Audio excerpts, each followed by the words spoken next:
Hello everybody, welcome back to Doggo Card Reviews. We are here today with our December 2020 Mega Analysis and Restriction List Prediction. I am joined here by Gavin. Hi guys!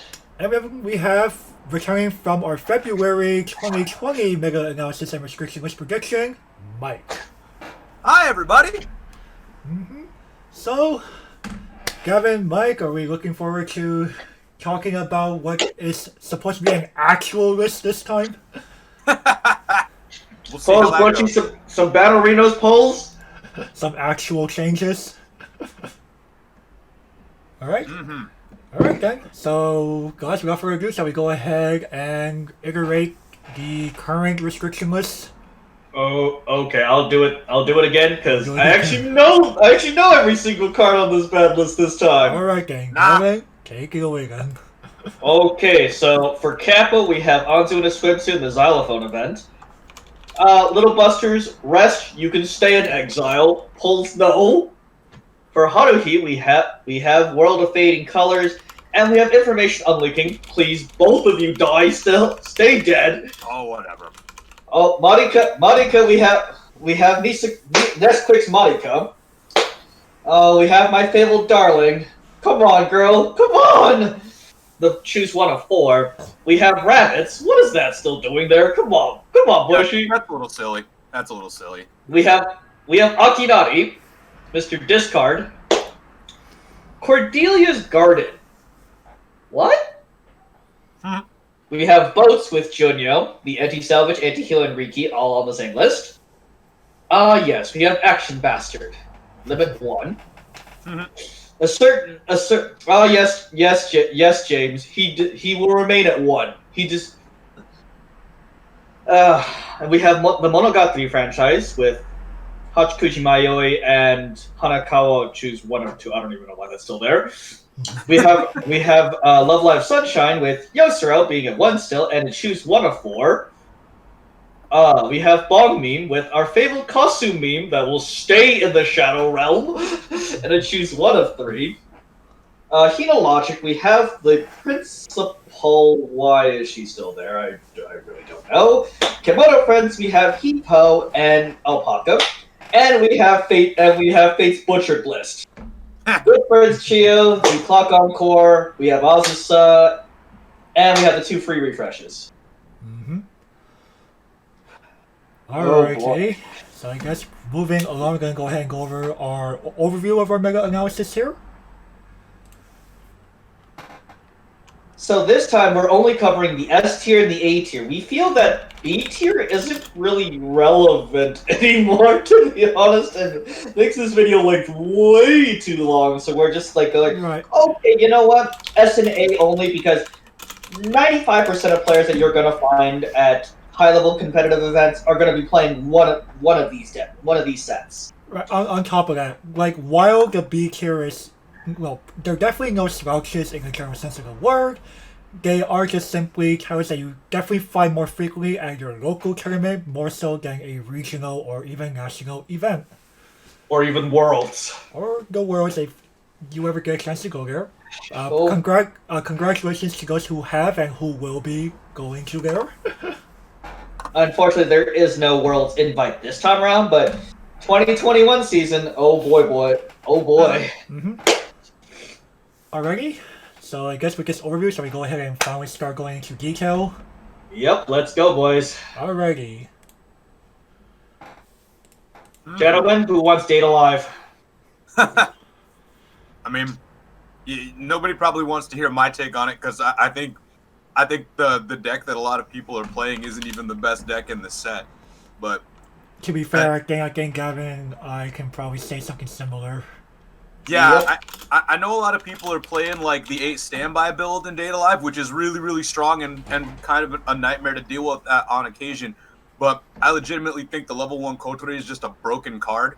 Like, and what makes it a broken card more than anything else is that it can hit that stupid event.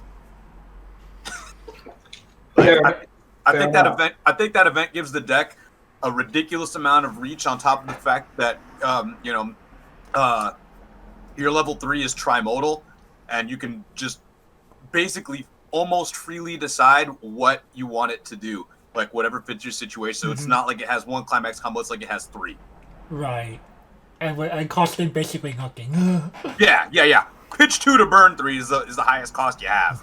Oh no, that's not a big issue at all. I mean, and with the stock swap, it's a deck that almost wants to play from behind sometimes. Because if you hit level 3 before your opponent does, and they're not able to pay out their stock, boom, you get them, and it's just like that.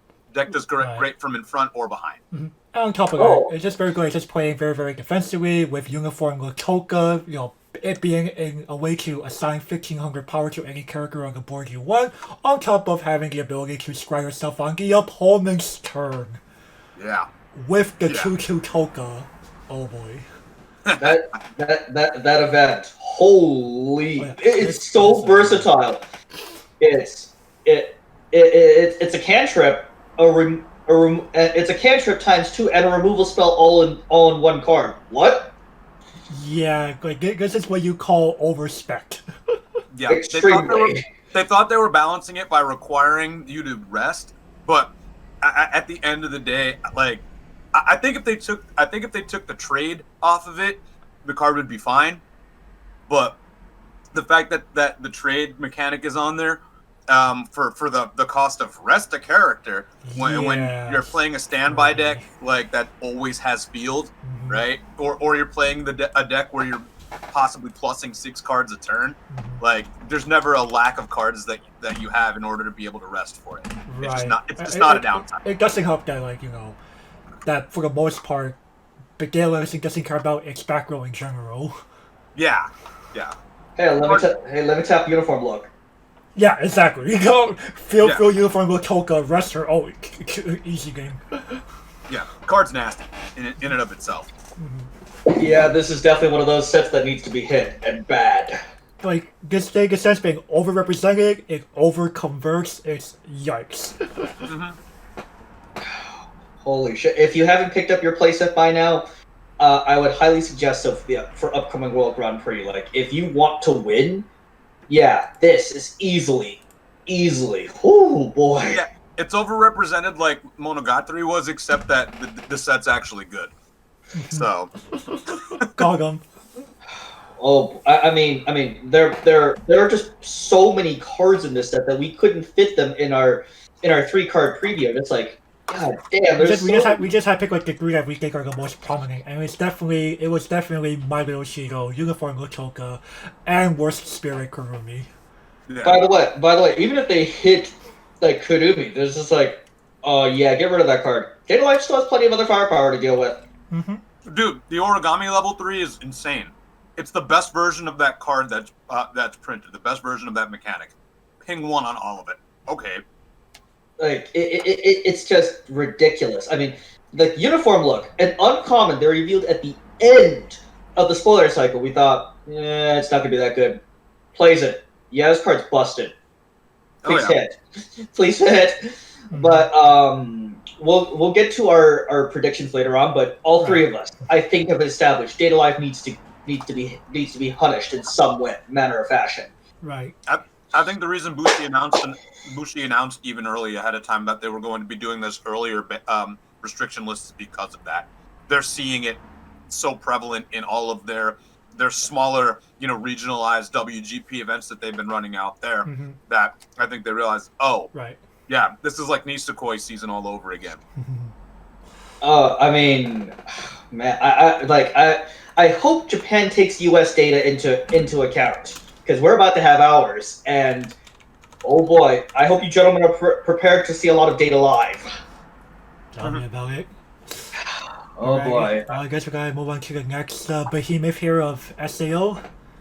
Oh yeah. SAO's fantastic. I'm so happy to see that it's doing the way that it does these days, because I played it for so long where it was just, in my opinion, like the most fair deck in the format and really difficult to actually like push a win with. But I mean, you have your free level 1 combo, you have at least two really good finishers, and that back row Kirito really adds a lot of reach when it comes to the ability to, like, you hit your trigger, you salvage, and then you pitch and grab whatever you want. Right. The fact that Spring Ignite Kirito converts any pants trigger you trigger into a door trigger effectively. It's ridiculous. I overlooked Spriggan at first. I was like, Spriggan doesn't seem all that great. And then I tried Spriggan out for myself. Oh yeah, no, I was. If you take a look back on my, because my locals always post their winning decks on the global board. You see where when that set first came out, my winning deck had the Spriggan in it. I think 2 or 3. Every time I played it, it just gave me so much reach, and the fact that like it helps in the mirror match too by making your level 1s too big for them to get over without the climax. Right. It's also Global 500. That Global 5 makes a difference. It actually makes a big difference. Mm-hmm. And that card in general is, from what I've seen, has actually caused a lot of people to switch off of the Kirito Asuna finisher into the Xenon finisher, which is essentially like a version of Power Smile Rin, right? You know, I've seen it, and it's just like it makes me go, Spriggan is good, but not that good. So if you run it, it makes it so that it's I don't know. It feels like you're playing the old CG deck with a better shell. That's what it feels like at that point, to me at least. Because I've run it both ways. It feels like the old dominant, awesome, Triad Primus Det, but with an actual like level 1 game and like better utility all the way up instead of just trying to sit back on a 14k healer. Mm-hmm. Well, Yuto and Kirito, aren't bad either. Yeah, no, that card's dumb. That card's definitely like a 4 of, especially since you need all of your experience in the deck. Right. Now, of course, a lot of people do call Kirito and Asuna a very RNG-based card. I'm just like, it is RNG-based, but oh boy. But the reach that this card can go for is insane. Oh, it's totally insane. I think it has the best high ceiling in Weiss. It really does. Like, if you compress well enough and the luck is in your favor, like to be able to hit 5 instances of burn 2 off of 1 card is insane. Especially at a pay 2 pitch one. But even in a more realistic like 2 to 3, that's still very explosive. Yeah. On attack, it's not even on reverse, so it requires nothing. And on top of that, it heals. Yeah. Not to mention, it's fat. Yeah, this thing's like 11k base easily. Oh, and by the way, for each climb, for each climb you hit, it also gets that much bigger. Yeah. This thing could unironically run over Source Saint Reinhardt. I'll say, I've seen this card chop Reinhardt in half. Oh yeah. No, I mean, I think the Kirito and Asuna is the play if you're building the deck, but I do understand why some Japan lists include the Xenon, because they push up the number of Spriggan to about 3. Mm-hmm. Sometimes I've seen it at even 4, which I think is a little bit excessive, but they really bank on that to be plussing every turn, whether it's the climax that they want, or it really allows you to just pull anything that you're running out of the It basically turns a blue deck into more of a red deck. Yeah, while still maintaining the ability to hit any climax that you want. Right. Oh, and the 1-0 combo itself is pretty insane. Yeah, it's really good. Really, really good. I'm just like going, wait, what? This is unironically like one of the best level 1 combos in the game. Mm-hmm. I think some people it's mess so up. Modular. Yeah, I think some people mess up and try to run the 1-0 event in the deck. I don't think that's correct. The Xenon event. I don't think so either. Yeah, I really don't think that deck is correct, especially, or that card is correct in the deck, especially if you're running, that the level 1 that requires you to hit characters. I understand that it's really good in some matchups, and maybe some people's meta, maybe it's a meta call, but I just don't think it's that good in that deck. I don't think it's worth it. Of course. I effectively turning it into Aaron, just like, okay. Yeah, there's a reason why AOT isn't the best deck in the format, Ooh. But at the same time, I'm just going, when I first saw SAO, I was thinking, okay, this is a, you have to differentiate this and original SAO. Like 10th Annie, holy crap! Like it was really funny because as a quick refresher, the 10th anniversary set for SAO here, basically did what Our Sensation did, where you have a self-contained trait, the anniversary trait, because any card that like searches for stuff or finds stuff is looking for the anniversary trait, more or less. And you can tell that they learned from the mistake of the fact that they only allowed these, and maybe I guess it wasn't a mistake, but I think it was, that they only allowed a lot of these cards to hit anniversary as opposed to just beefing up your old Sword Art set. Like some of the cards work in the legacy set, right? Some of like, them do. Some of them do. Yeah, like the Kirito and Asuna does, but the level 1 doesn't. No. So like you're missing out on a lot of effects that would have been really good to be able to put into like Alicization decks or the original Avatar Net deck. Definitely. And I think they learned their lesson with that. So you got like Key 20 had the ability to jump into its own sets, and Capo especially now. Oh yeah. The Capo, I think, is actually where I think they figured out the formula for retro sets like that and anniversary sets.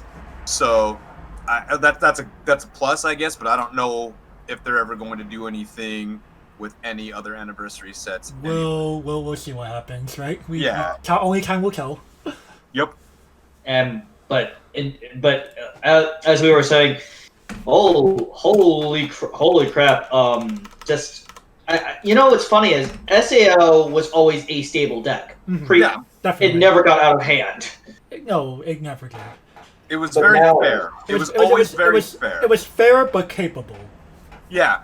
Like again, I would never call it S tier before. You would always have to work for your win, and I feel like a lot of time, especially like, and I know people are gonna hate on me for this, but that the Gara build was a deck that you really, really had to work for the win. Like it felt like you had to work too hard against a lot of the other decks to just score yourself a W. Like, I mean, there were some players that were fantastic with it. Like I've watched people be awesome using that deck, but there's too much thought that has to go into it. Does that make sense? There's nothing that's terribly more player input necessary than just the cards carrying the player. Yeah, it makes. Yeah, it's very toolboxy, but like sometimes I don't know. I just felt like sometimes it fell flat. The tools are maybe the tools are maybe you're trying to say like the tools are as good as the player here. Yeah. I felt like it often had an issue finishing games.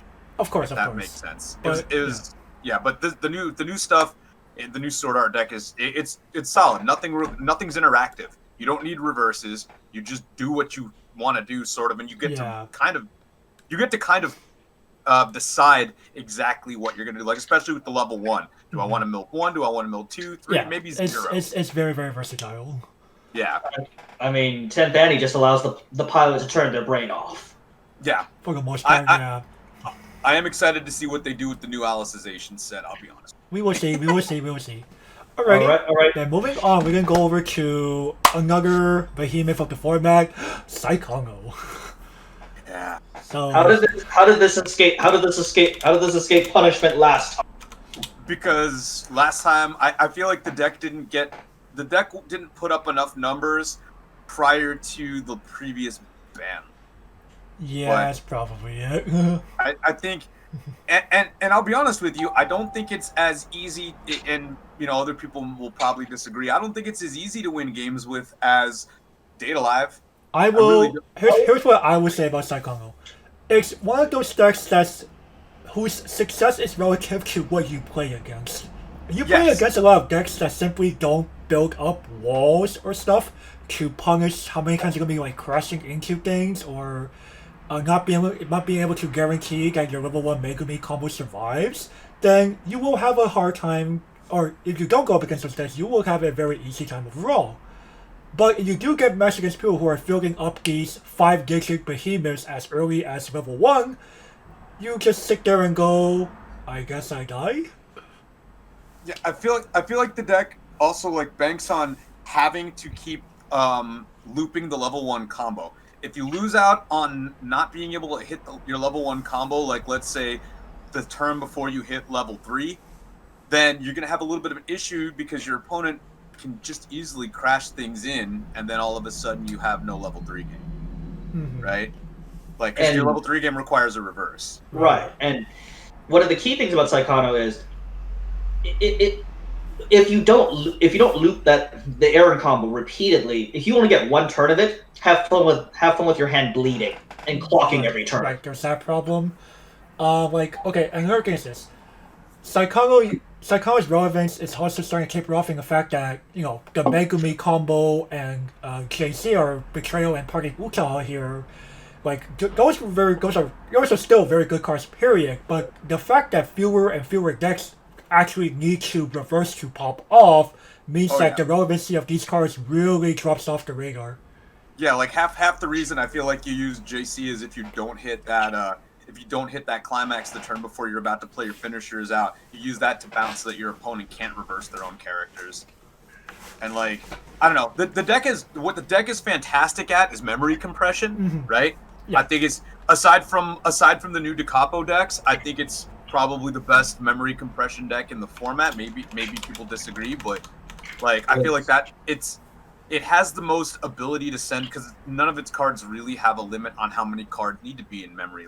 Right. I feel like that's where Bushi went wrong in designing the the Magia Record anime set, was that all of the cards that went to memory required there to be 2 or fewer cards in memory. The most you could get was 3 in there, and so that deck really fell short on that. But Saekano, I mean, you could put your runners, you could put your drop surge, you put all kinds of things, all your brainstorms, everything else that go to memory to pop out your other cards. Right. You compress so hard that you're just sort of doing the thing at that point. You're even if your hand bricks, you still might get by on the fact that you're just canceling. Right. Saekano, I would also agree with Saekano. One of Saekano's main wins is one of its main ways to win is to just simply out-survive the opponent. Yeah, and it did print the trade-off event effect first, right? I think that's the first set that had that. I don't recall any old sets having it be a random effect. But no one plays it in Saekano, and realistically, Saekano is kind of the whole progenitor behind things like Konami Code. See, I've definitely seen a few of the Japanese sets, or the few of the Japanese lists recently running the trade event, and I think the idea for that is that you trade them out at level 3 so that you get that reversed. Fair enough. Get rid of some bulkier level 3s, but to be fair, not that many cows have super bulky level 3s in the game. Just some decks that have that I mean, not that I think anybody other than me thinks the deck is relevant, but Card Captor Sakura, for instance, right? Where everything gets plus 3k, because you have 2 level 3s in the front, right? Right. Fair enough. Right. Yeah. I don't know, things like that, or again the new Capo. I know the way that a lot of people are running the new Capo Magic. The problem is you cannot touch Otome. Yep. So Gavin does nothing to her. Yeah, I mean, unless they didn't get the cards in memory, right? But I guess I would go why don't you summon Otome? No, I am. You correct. I'm going to go because why don't you summon Otome before you hit 4? Saekano, though, it's obnoxious. It does the same game plan literally every single game. It doesn't care what its opponent is. It's very hyper-linear, and for the most part, gets away with it. The only way to really punish it is to have it constantly go up against wall decks. Yeah. Which is why I go back to the whole notion of its success is relative to what it's being played against. Absolutely, yeah. Because if you have to play the side attack game at level 1, unless you're hitting that climax every turn, you're not pushing any damage. Even if you are, you're pinging 1. Now, of course, in relative to the other kings, Saekano actually does fairly well against the other kings. Yeah, I think it has a hard time getting past Data Lab's level 1 games sometimes if they're not running Kotori, right? If they're running either Toga or the either whether it's the level 1 or the 2/2, from the right. I think it has the standby. I think it has a hard time getting past that one's level 1 game, but we already talked about Data Live kind of just being the best broken deck out there right now. It really is. Now, of course, in terms of Saekano, it's how should I say this? It's not bound to get any more support. So, I mean, the movie's coming out. True, so the movie's coming out. It could very likely get some more cards. I just don't know what they would do. Or they'll throw us a ban list and then they'll give us cards that make it so it doesn't matter, right? Yeah, that could also happen. Please support everything that isn't Megami, please. Yeah, if they just give me a bunch of good Icy Tail stuff, I'll be excited. Let's go Icy Tail. My stupid bad Icy Tail deck. Come on, give me ADD Utah support, man. Hey, let's actually go. Alright, anyway, so I guess with that we're gonna go move on to Aobuta. Oh boy, okay, so this is more of a personal pick. I still feel that she can still function. As an S tier deck? Yeah, as an S tier deck. Like, I feel that she can still function. Now, of course, if you watched the previous ban list, I had her at the top. Nowadays, I have her in 4th place because, okay, look, she is what's funny is, it kind of speaks volumes for how Bushiroad and the current card design is going, that a deck from this year is starting to show her age already.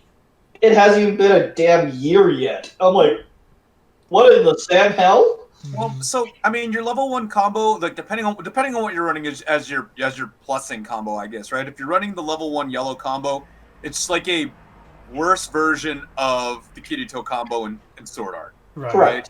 Because it doesn't keep power at all. It gains power on its turn, right? It doesn't keep power, and so it's like you're kind of 1-for-1ing because you get your your mill and your plus, and then you just get beat up on the backswing without the ability to use a backup to make it matter. Correct. So then like the level 3 game, it depends on what you're running. If you run the Shoko, well, yeah, both of them are kind of stock heavy, right? Mm-hmm. Like, and I feel like if your level 1 is consistently dying, it becomes more difficult sometimes to build up the amount of stock that you need to properly run those particular climax combos, unless like you just manage to cancel well. That's my way of looking at it. And of course, going in there, the majority of Aobuta combos are just kind of except for the 2 most recent ones. Now, going in with the 2-1 combo, there's your risk. You're risking it for the biscuit there, because if you brick, you brick hard. Mm-hmm. Yeah, and she's like a worse version of Shiroha from Summer Pockets, right? I would say worse. I would say different, if anything. Well, she doesn't get the power the same, right? She gets power on attacking, period. But at her combo, if she successfully reverses, she gets 1,000 cross turn. So sure. She's an 8K. Yeah, she's an 8K, and like 8K is still big, and it's hard to like deal with, especially if you're like stuck at level 1. But I feel like she's still easier to like steamroll with certain effects. Like at that point, your AOT decks can even kind of roll over that sometimes. Sure. But the idea with Rio is that because she's netting you 2 actual cards versus Shiroha's 1 and stock, like that can take you places even if Rio gets run over on the backswing. Oh yeah. So here's a question. I mean, obviously, it's just a speculative, rhetorical question because it doesn't work this way. But I almost think that the deck would want the stock and the 1 card as opposed to the 2 cards, because again, the level 3s are both so stock heavy. In theory, yes, I would actually agree with you. At times I wish I had actual Shiroha versus the Rio combo. However, this is what you got. Yeah, it's called working with your own limitations. Yeah, right. Yeah. And the Rio combo is definitely awesome, but also super high roll because again, it requires a reverse. Right, and of course, if you're playing in an area where people don't give you set reversals, there goes her appeal. Bye-bye. My local meta is pretty difficult to get reverses on a lot of the time, just because we know everything that's coming, so they tend to set up for it, even if they don't have nice walling combos. Mm-hmm. They set up for it. They'll kill their field. They'll run a lot of runners and coin flips, all kinds of stuff like that, like everybody else, right? Right. It's sometimes like here personally in the valley, I just go, you know what? I've had a lot of success with Rio, and again, this is more of a personal pick, and a lot of people put this in tier like B tier. I'm just like, what the? Come on, man! Don't be so. I don't think it's B tier. I don't know if I agree that it's still S tier, but I think it has arguments to make it there. I think so. All right. So the Shoujo combo. My view on it is this. I feel like it's the same way with your Bang Dream combo. That's roughly the same thing, right? Not quite, but close. Yeah, not quite the same, but okay. Yeah, Yeah. like Closest thing I you could feel think like of. I feel like it's really good. Like it's fantastic if you have 3 of them. I feel like the fewer of them you have, it gets exponentially worse. Agreed. Does that make sense? Mm-hmm. Agreed. And, Yeah. and so like I feel like so at the end of the day, sometimes I don't know if that's better or if the explosivity of the other combo, the yellow combo is just better. I think a problem with the Nogoka combo that you're mentioning here. So the way I guess Musashi to other herself and other people. The problem with that card is it's RNG. You don't like sure you might get like a ping of 3 or 4 here and there, but you might also get like a ping of 1. Yeah, which I mean, hey, Yami was a good card for a while, right? If you're trying to kill them from 3-2, then a couple ping 1s is fine. But also, if they're heavily compressed, a couple ping 3s and 4s is probably bad. Right. It's the card that was the predecessor to Ichika, and I think Ichika just does it better. Yeah, Ichika just does it better. Like More on Ichika later, of course. and of course, speaking of Yami, we have Himari now. Yeah, well. Yeah, that card's pretty. That card's pretty good too. Now, of course, it's one of those. Yes, this is a personal pick, and however, I still feel that she's a good workhorse. Mm-hmm. Sure, Yeah. sure. So talk to me about this event. Because nobody in my meta really plays around with this event much. Alrighty, so basically, hey, remember Demonic Tutor? Add a bounce to it. That's literally what it is. I mean, yeah. It's like, is it... I guess my question is, how often is it terribly relevant? It sometimes is rather relevant, like especially if you need to find pieces. So normally a card that will fulfill this role is usually like the level 3 Nogoka from set 1. But the problem is that's a red card, and the way that you build a deck after the Dreaming Girl set doesn't really favor red all that much. Yeah, I mean, I guess you have a good my waifu deck, right? If you wanted to run a predominantly my deck, then like Fair enough. I guess it's like solid. Right. But like past that point, not really. Yeah, like the thing is like this call for help event definitely fixes a lot of things that you did to shift towards what a Dreaming Girl build wants to do, and instead of getting that draw 1 discard 1 that Nogoka would give you with the bounce, you instead get a search. Yeah, and that's cool. Like I don't know, and it's also like a stock cheaper, which again right. the deck needing stock so bad, like that's super helpful. Right. It's less resources that you have to pay into it. Right. You do get that bounce, right? So like, man, if you're running into that one guy that's still trying to run a giant bodyguard in the center, you're running into old, Bunny Girl or anything like that. Bounce cool. Yeah, bounce the shit, yeah. Or you're running or the one guy in your locals that's still trying to hold on to Guardian. There's like 3 of us out here. But like, yeah, there might be 5 of us actually now that I think about it. But it's not played nearly as often. But still, it's yes, I know their card is a healer too. But sometimes you care more that it's going to kill you on. Right. Alrighty. Oh, and of course, it's one of those things where I just go sentimental value can creep into these things sometimes. Oh yeah, no, for sure, I get it. I mean, if it's up to me, I'm going to tell you that my Hime is a good deck. It's not, but I love it. That's fair. That's I have it full foil, right? That's fair. That's fair. Oh boy. Fair enough.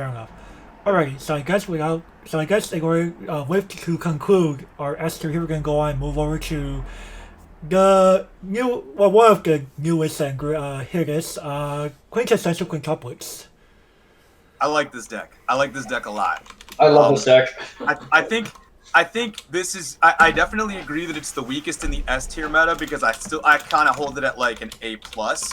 I think it struggles against a lot of the other S tier decks, and it sort of just depends on how good of a game you're having. But I think it has all of, or at least a majority of the tools to do great things. I mean, you have a lot of level 1 utility. You've got a couple serviceable level 0 utility. You have a couple serviceable level 1 combos, right? And some good level 1 utility, I guess. And I think you have a couple finishers that are solid. I agree with you, Gavin, in that I think Ichika's the better finisher. You and I discussed this like right when we saw the set spoiled, and I know we talked a little bit about you had some reservations about her, and I know you were thinking that Miku might be the play. And according to Japan's price list, Miku is apparently the play. But I think Ichika is just way more consistently explosive, and I feel like she wins from behind a lot. And you know what, man? After having played each cup, man, I'm a believer now. I'm definitely a believer. This card, this card turned me from okay to I scored pretty good. And of course, we got Puck. We got the annoying furball on an early play. I'm like, what? Yeah. Oh yeah. I mean, you've got a really good early play heal condition, right? And again, this is another deck that does need a lot of stock, right? Your Ichika, you need 9 stock minimum going into level 3. Yep, but the fact that your healer also like is a one stock healer, right? I mean, she goes stock neutral the turn you play her is the idea. Yeah, and then your level 1 combos, the 2 of them that people that I think are worth. I think there's actually 3 really good level 1 combos in this set, but I know people predominantly either use the Yotzi or what's her name, Itsuki, right? Is she on an Itsuki? The trial deck red? Yeah, the trial deck red. Yeah, it's Itsuki. Yeah. I know a lot of people either use that. I use the Yotsuba. Like Yotsuba combo's good. Yeah, because I like the free mill. And I like only having to be in one color at level 1 if possible. So I use her and the JC Shinobu. Yeah, I'd say JC incredibly annoying. That card's annoying. It's a beater on your turn, and like it bounces things back, and then you just salvage it again, right? Like there's a lot of annoying loop in the set. You triggered bar? Yeah, JC recur level 1 combo. Do it again. I think there are a couple good options for Brainstorm too, because I mean, you can play the Yotsuba Brainstorm that allows you to like pitch the climaxes because all your climaxes put things in hand, right? Yep. Or I actually like the red salvaging Brainstorm. The Nino Brainstorm. Yeah, because I do feel like at level 1, the one thing you are lacking is the ability to keep some of your cards on field. Right? Sometimes you don't want to spend that stock on the JC. And so to be able to recur your climax combo sometimes, especially on the fact that it's on a gold bar, right? So you often have it in hand if you're running the Yotsuba. I at least like having the salvage Brainstorm with Yotsuba. Like if you're playing her at your level 1. Fair enough. A Brainstorm split. Yeah, that's personal preference. But again, I think the set's in a fantastic spot. I really do. Yeah. Now, of course, a lot of people are going to say, Gotobu, S tier? What are you talking about? The set's incredibly mediocre. I'm like, have you played it? It's actually really good. Yeah, I think it basically punishes any set that came out before this year. I think where I can see your argument for S tier, which again isn't my argument, but I can see your argument being, is that it really beats up anything that came out before this year. Mm-hmm. It really does. Now, of course, a lot of people are going to make a lot of comparisons to SAO. I'm just like, yes, this and SAO are very similar decks. I'll be the first one to admit it. But you know what? That's why I put it as the gatekeeper. It is literally, after SAO gets hit, I suspect this will get a lot better. See, and I don't know if SAO is going to get hit. But if they do, I don't think the card that they're going to possibly hit is going to matter that much, which I feel like is almost like Data Live. I don't know what they're going to hit with that, if they hit with it, and I don't know if it's going to matter. We'll get into that later. We'll definitely get into that later. I mean, it's more of Gotoban has set up a very good foundation, and with season 2 coming out in winter, I suspect them to announce set 2 during their spring conference call. Sure. Say, yeah, we're gonna. Oh yeah, guys, it's gonna come out in like October of next year. I'm just like, oh god damn it, not again. Now, Here's- what's really funny about Gochujang is this. Like, it's obviously a title that was meant to, like, pick your best girl and build around her for the most part, Yeah. right? But obviously, we're not here to talk about best girl, because we're here to talk about best decks. Yeah. And even with all the name lock stuff you have in the title, it's still able to muster up a very powerful card pool that meshes well together to give you this very, very consistent toolbox with a very explosive top end. Oh yeah, and I'll admit that, you know, in going off of what you were just saying, I'll admit that when I first saw the cards spoiled, I was like, I think the waifu decks are actually going to be a bit stronger because you gain a lot of effects that way. Like, you know, for example, like there are a lot of the brainstorms and other cards in the set bank off of running specific climaxes that are attributed to specific girls and things like that. Mhm. But the deck that I think is probably like the good stuff's deck actually does run a little combination of at least 4 to 5 girls. Right. Mhm. So, I think what this deck does though, and I know this has to do with the secondary market, which doesn't usually have anything to do with how a deck performs, but in this case, I feel like this deck is Quince is the easiest deck financially to get into in this high of a tier. Yeah. Yes, easily. You're looking at under $200, and Mhm. in fact, depending on how much your one double R plus that you need 4 of is, you're looking at a lot under $200, Right, like- which the rest of these decks you can't usually say that with, right? Yeah, like, oh man, Gay Alive? Oh hell no, it'll probably cost you like easily 400 or more right now. Yeah, because those Kurumis are like almost, what are they, $40 still? No. Kurumi has actually gone down, so you can actually find a place at a Data Life for 300 plus ship. Sure, I mean if the right person is selling, but just the same, that's still $300 to build a deck with. True. And like you have And to the hope other that they stuff have here. you have to hope that they have those $8 trial deck Arisu, right? Yeah. Like it's like Quince is a very, very solid deck for somebody. It's like playing, and I know somebody will get upset about this because it's not a cheap deck, but it's like if you're a Magic player and you want to get into Legacy and you just build a Legacy Burn. Yeah, it's not cheap, but it's less expensive than like most other Legacy decks. Oh yeah. Right. Oh yeah. And I've been telling my co-hosts here subliminally, come on man, get Quintuplets. It's good, man. It is. It really is. And even if you're playing tabletop, it's still there's a lot of really good casual builds to it too that are just like blow out most other casual deck builds. Yeah, like the white, like even like just talking about waifu decks, they could actually do some things. Oh yeah. Oh yeah, they're really good. I think the Miku and the Ichiki waifu, or the Miku and the Ichika waifu decks are both dumb. And one of my good buddies plays an Itsuki waifu deck that is solid, absolutely solid. Don't forget Yotsuba waifu. Don't forget about her. Waifu. Yeah, I think she's. I honestly like. I think that they really messed up on her level 3, but that's why I don't think it's like. I don't think she's. I think she's the weakest of the waifu decks. It doesn't mean that it's bad. I just think it's the weakest of them because I think the level 3 is the least. I could see the argument. Yeah. Minus 2 souls can nowadays is kind of underwhelming. Right. On top of the fact that so many blinkers exist. Yeah, and you have to really go neg to do it. Right. You have to hope that you have to bank that nobody bounces your card or anything else Hey. because that. Not a funny thing. Yeah. Nino has actual answers for Ninos. Yep. Oh yeah. Which is cute, right? I don't know. I think her deck is underappreciated. I think it's actually not so bad.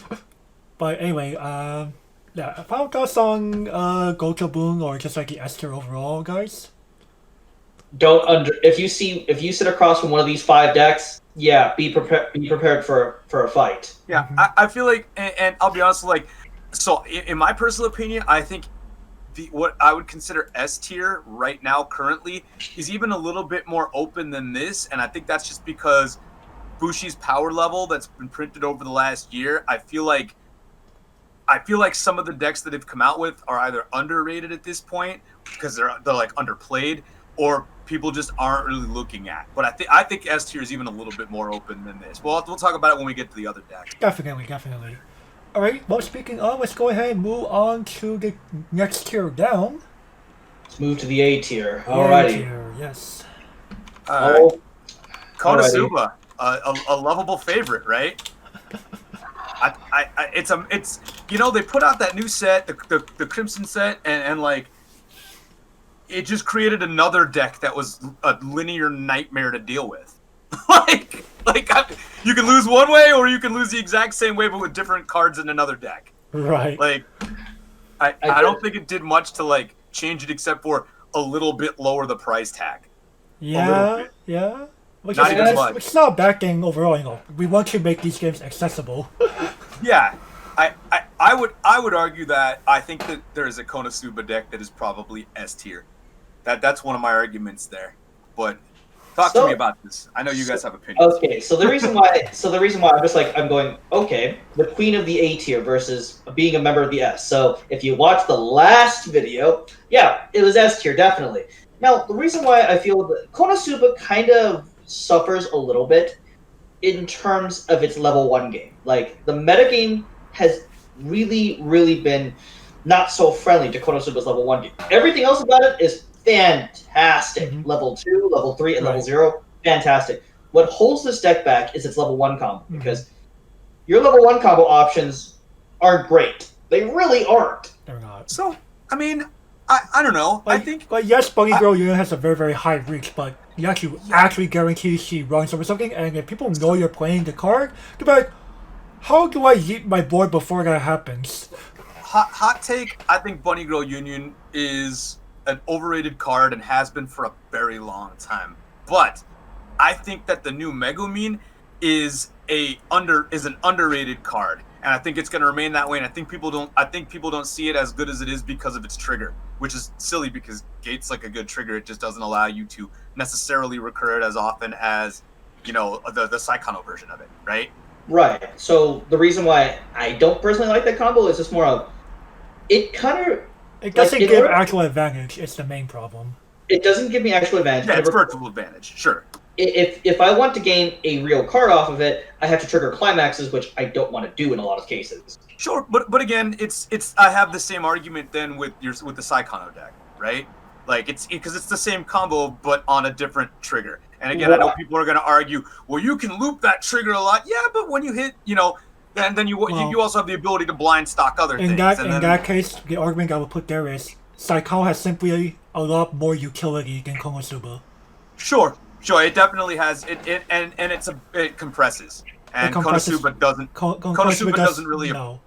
Yeah, Konosuba doesn't really compress, and so you don't get those free cancels. And another thing I would argue that actually puts Konosuba that knocks points away from it is the fact that Foreclosure doesn't really affect that many decks as it did in the past. Like there are a lot of combos now that just simply say, "Oh yeah, Foreclosure, what does that do against me? Nothing." Yeah, I mean, like Gavin, you play Konosuba. How many times have you ever felt like drawing Foreclosure against a certain deck was just simply a dead draw? Level off Foreclosure. Exactly. I'll be honest with you. I don't run Foreclosure in the Crimson Demon deck. I just don't.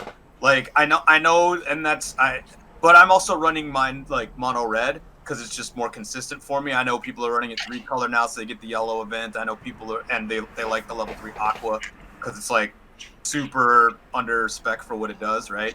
Mm-hmm. But I think. I don't know. I like the consistency. It's less thinking for me. That's fair. I totally get it. And I feel like I run all of the cards that mill through the whole deck really fast. So I try to do the closest thing I can to bank on compression for free cancels. Like I run all those reversers that like you mill through, and if you hit a certain card, it comes back to you, like that sort of thing. Fair enough. But the problem. So. Again, Konosuba is still a very strong deck. If you sit across from it, I would still be scared. Mm-hmm. Yeah, it's so linear. I think that's where I think I just like it's unfun to play against. Maybe that's what it is. Maybe it's less S tier and more just unfun to play against. On top of that, like no matter what the Konosuba player chooses as its endgame between set 1 Megumin or the Crimson Demon duo, it just doesn't care what you do. It's so uninteractive. Yeah. Yeah, that deck just does not care. Does not. The whole deck is uninteractive. The only thing that was interactive was a level 1 combo that, like, they printed another combo that's uninteractive. So You know? pretty much it's and Konosuba also has the possibility of opening up other colors. You could go outside of red. Yeah, yeah. Like I said, I know people are running 3 color a lot. Like I do see that deck because they like the, Right. you know, you have that level 1 or that yellow event rather, Yeah. right? Comical, And yeah, and the level 3 aqua is just, I mean, it's a cheaper version of Cocochino for the most part, right? Or kind of something. Not exactly. I guess. Kind of, sort of. I mean, it's RNG based again, but at the same time, it's still pretty decent. Like it's bulky. It's a healer. It's very free. That's what it boils down to. It's not pay 2 pitch 1, No, pay 2 pitch 2, No. or anything like that. No. It's not Darth Vader, you know. It's not. That's not Darth Vader. True. or Mikasa. Or Yeah, it doesn't Mikasa. require reverses. It doesn't quite like. I don't know. Silly. Now, of course, Konosuba is still, like it's one of those sets that it's gonna get more help. I mean, it might so when Konosuba gets more show, I think it will. I don't see them printing anything until that happens, and I don't know if or when that's going to happen. You know what they could actually do? They'll just do like some kind of like, maybe they could do like a Another Bunko Konosuba. set. Yeah, another Bunko set, or heck, you know what they could actually do like a couple years down the line? Like a Konosuba anniversary set. Or if they wanted to make me really happy, because that's what I know Bushiroad in general is looking to do, is make me personally happy. They could do another versus extra booster and give me Konosuba and Haruhi.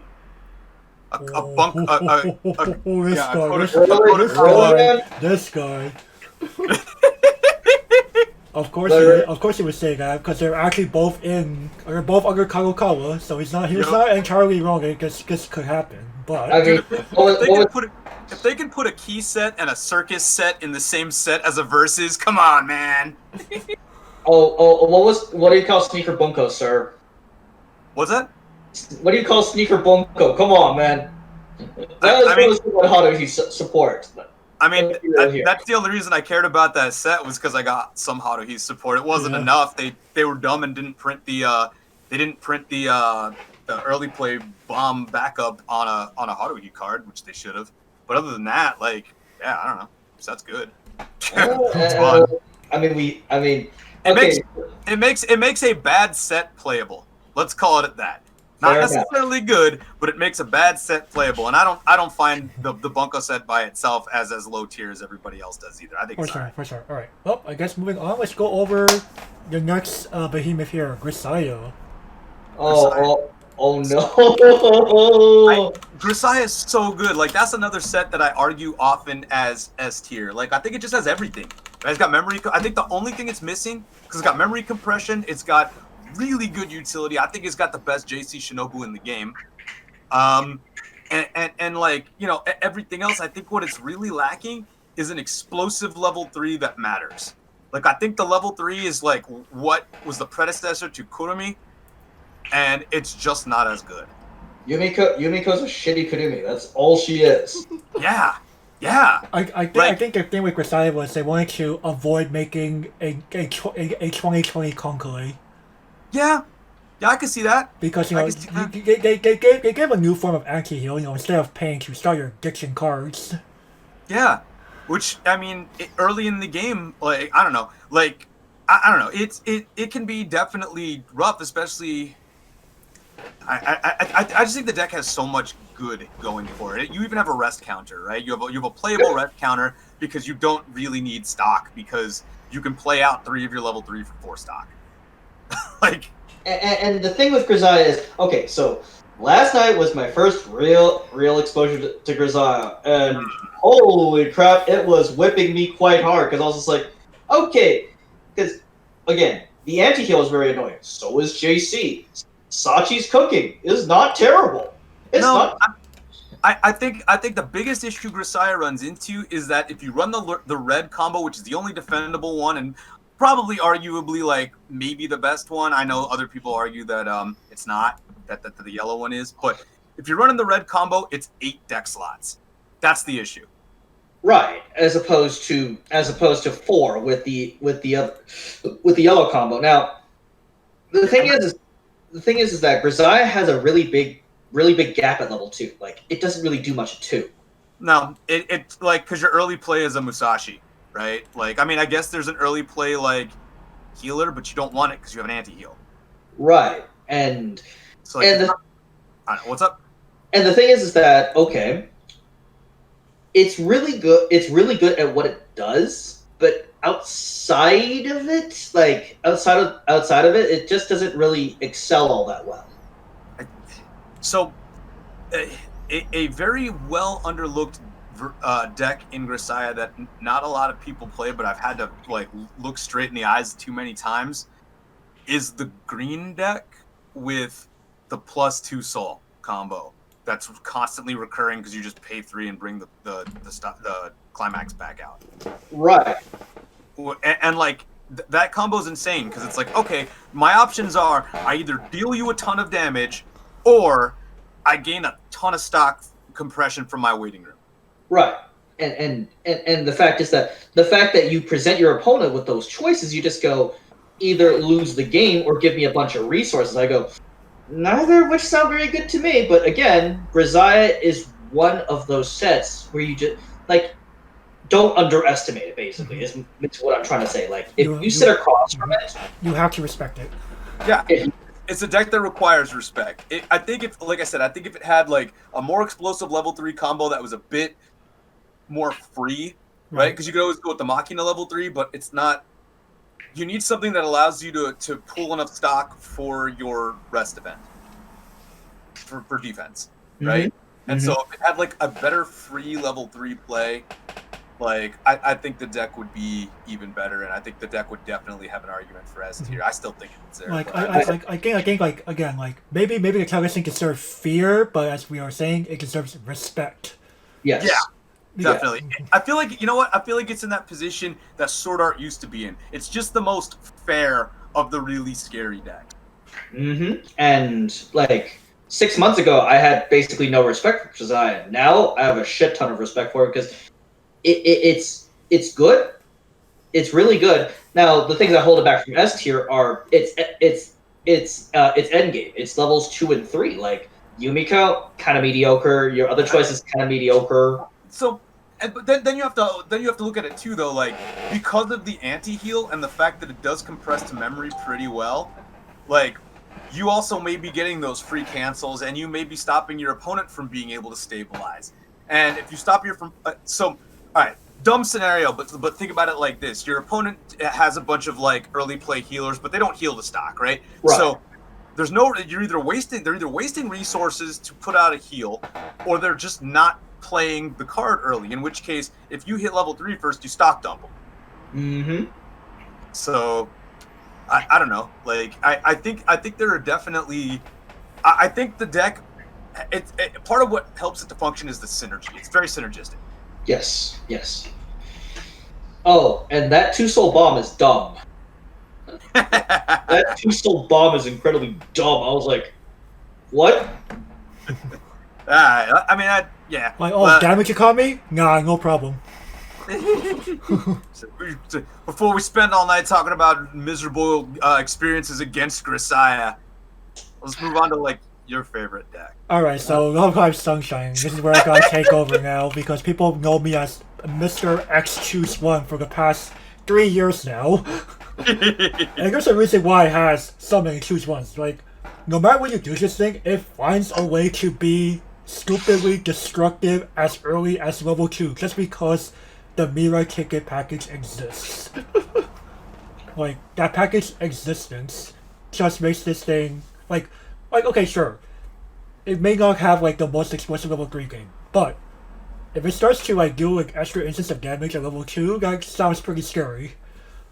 On top of that, it's very, very good at playing a standby show with the Shaorong stuff that came out in the 6th anniversary set. Yep. If you sit across from Sunshine, you'd be scared. Like, literally just be like, oh, shit. Right. And on top of that, it still has like a lot of things that Sunshine's still very, very well known for. Very powerful level 0 game, especially with the fact that the 6th anniversary set added like new zeros, like there's a coin flip jumper and a chaser. Like, did we need more zeros? No. Chica, I hate that card with a passion. Like, oh, I can't use counters back. I'm not gonna try to counter back a low zero anyway. Doesn't matter. It's, it's a 3/5. You what? And moves wherever the fuck it moves to in front of anything. Cool. Oh. And Hanamaru being an on-play, possibly 3K level 1 beat stick that can also bounce back to your hand. Like, what?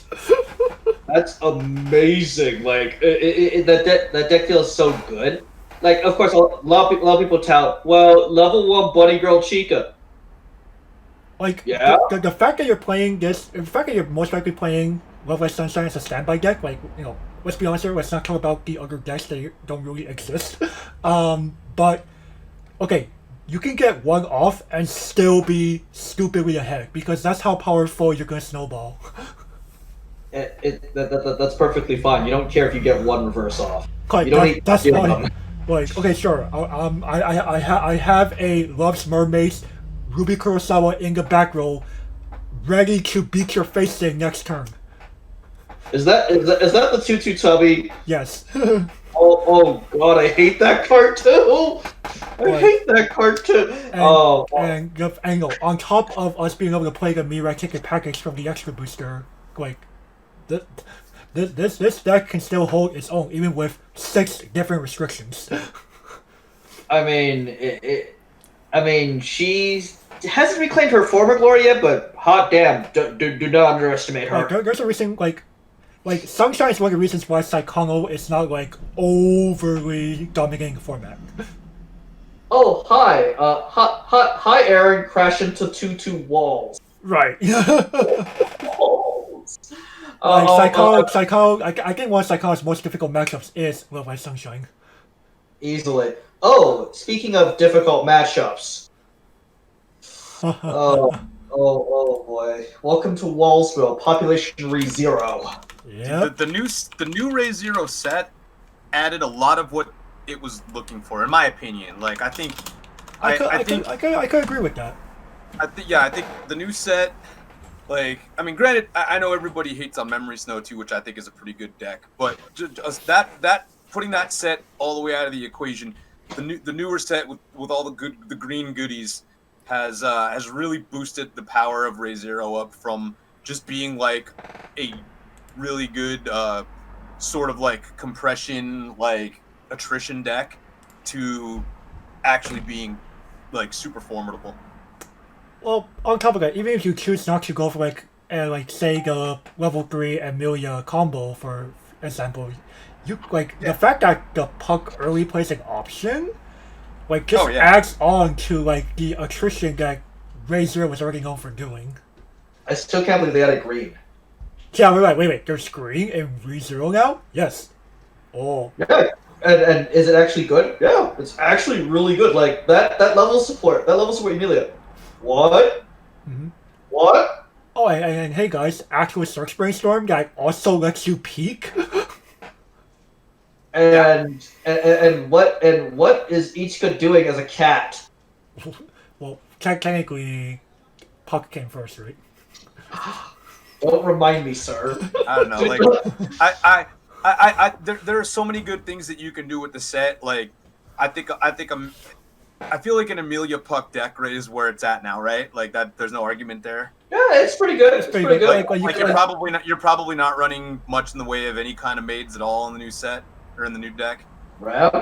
You could still play Rem just because Rem, if I'll answer, just lets you snowball and get away with the game. Sure. I mean that's true too. I feel like Amelia's got enough early play healers though now at this point, right? Maybe not. I don't know. Or you know, as some people would say, why not both? Yeah, no, that's true. That's true. If you want to, imagine like level 3, you just play Puck and Rem for a total of green X stock. Yeah. Like, what? Oh, please no. I just know a lot of the new cards like bank off of like if it's an Amelia or a Puck. Yes. So I think they really did that to more facilitate the We don't want players having to scavenge like a billion cards from set 1. That's like Right, severely and, you know, again, it's going back to our earlier point. We want to make the game as accessible as possible, so a Frozen Bonds only deck is very much possible. Yes. Yeah, the self-contained Frozen Bonds deck is good. I still think I think you mix blue in it. Like I think you're using it. Just again for me, I think you're using set 1 Amelia. I think you're using the Amelia Brainstorm, like the blue one. But you know, maybe not. Right, and you know, on top of that, another like neat thing that Re:Zero could do with the new stuff is there's like that weird package with like there's like the level 1 and 2 puck that can transform into the Amelia level 3. That you start always question memory on top of having like this thing that just makes your guys even more bulkier. Oh yeah, I mean, hey man, you also can run that mono rem deck now, right? Or mono ram deck. Because either of them really, because you got a rem a decent tap self rem brainstorm and a level 1 ram that goes off of the old level 3's combo. Yep. You could easily play that. I've seen some people try that. It's pretty nifty. It's pretty nifty. I don't know. It has like a $5 gate in it. Yeah, it's definitely. Yeah, that gate is expensive no thanks to that combo, but like it was very weird. Like printing it, saying like, yeah, this works with that door. Okay, we're not reprinting the door. Understandable. Oh, I know Japan also does tend to love like cards that put other cards back into the opponent's deck. This is true. So like I it makes it because I mean I think some of them were still running that RAM at level 3. You know. Yep. So, some of them were. Yep. So like if I guess what the argument is that if you're still running some iteration of one of the old decks, like those new cards are good. Oh yes, it really helps facilitate. Like Re:Zero is just one of those sets that you just go, great. How do I deal with this thing? Like yeah, and you don't always know what's coming at you either, right? There are certain sets where like, you know, if I see Konosuba in front of me, I kind of know what I'm expecting. Right. Grisaia, you know what to expect. Well, as Sunshine, you know what you're definitely going to be seeing in the next 5 turns.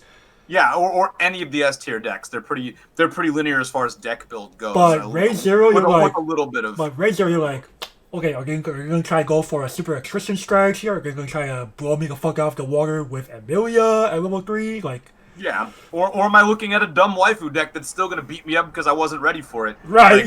Like I'm playing in a Magic tournament and I'm sitting across from 100 card 5 color Cascade deck, and then you just die, right? Oh, holy shit! Re:Zero could be a little tricky just because of like how many things it could do. Yeah, it could, and now of course. Oh well, I mean, like I prefaced Re:Zero with "Welcome to Wallsville, population Re:Zero." Mm-hmm. Yeah, summer pockets, man. Oh, summer pockets. More like, speaking of walls. I think Summer Pockets. I do think it's S tier, man. I think Shiki was a bad design idea.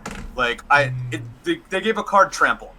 I think the fact that damage is mitigated in this game by having climaxes in your deck, and by at level 3 the cards are bigger, so they do this and this. But you have a card that's doing like consistent incremental damage.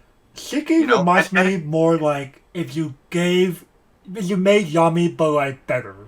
Yeah, because it gets around anti-burn because it's not considered an auto effect, right? Well, it's not considering auto effect that's doing damage. It's just simply converting soul damage into.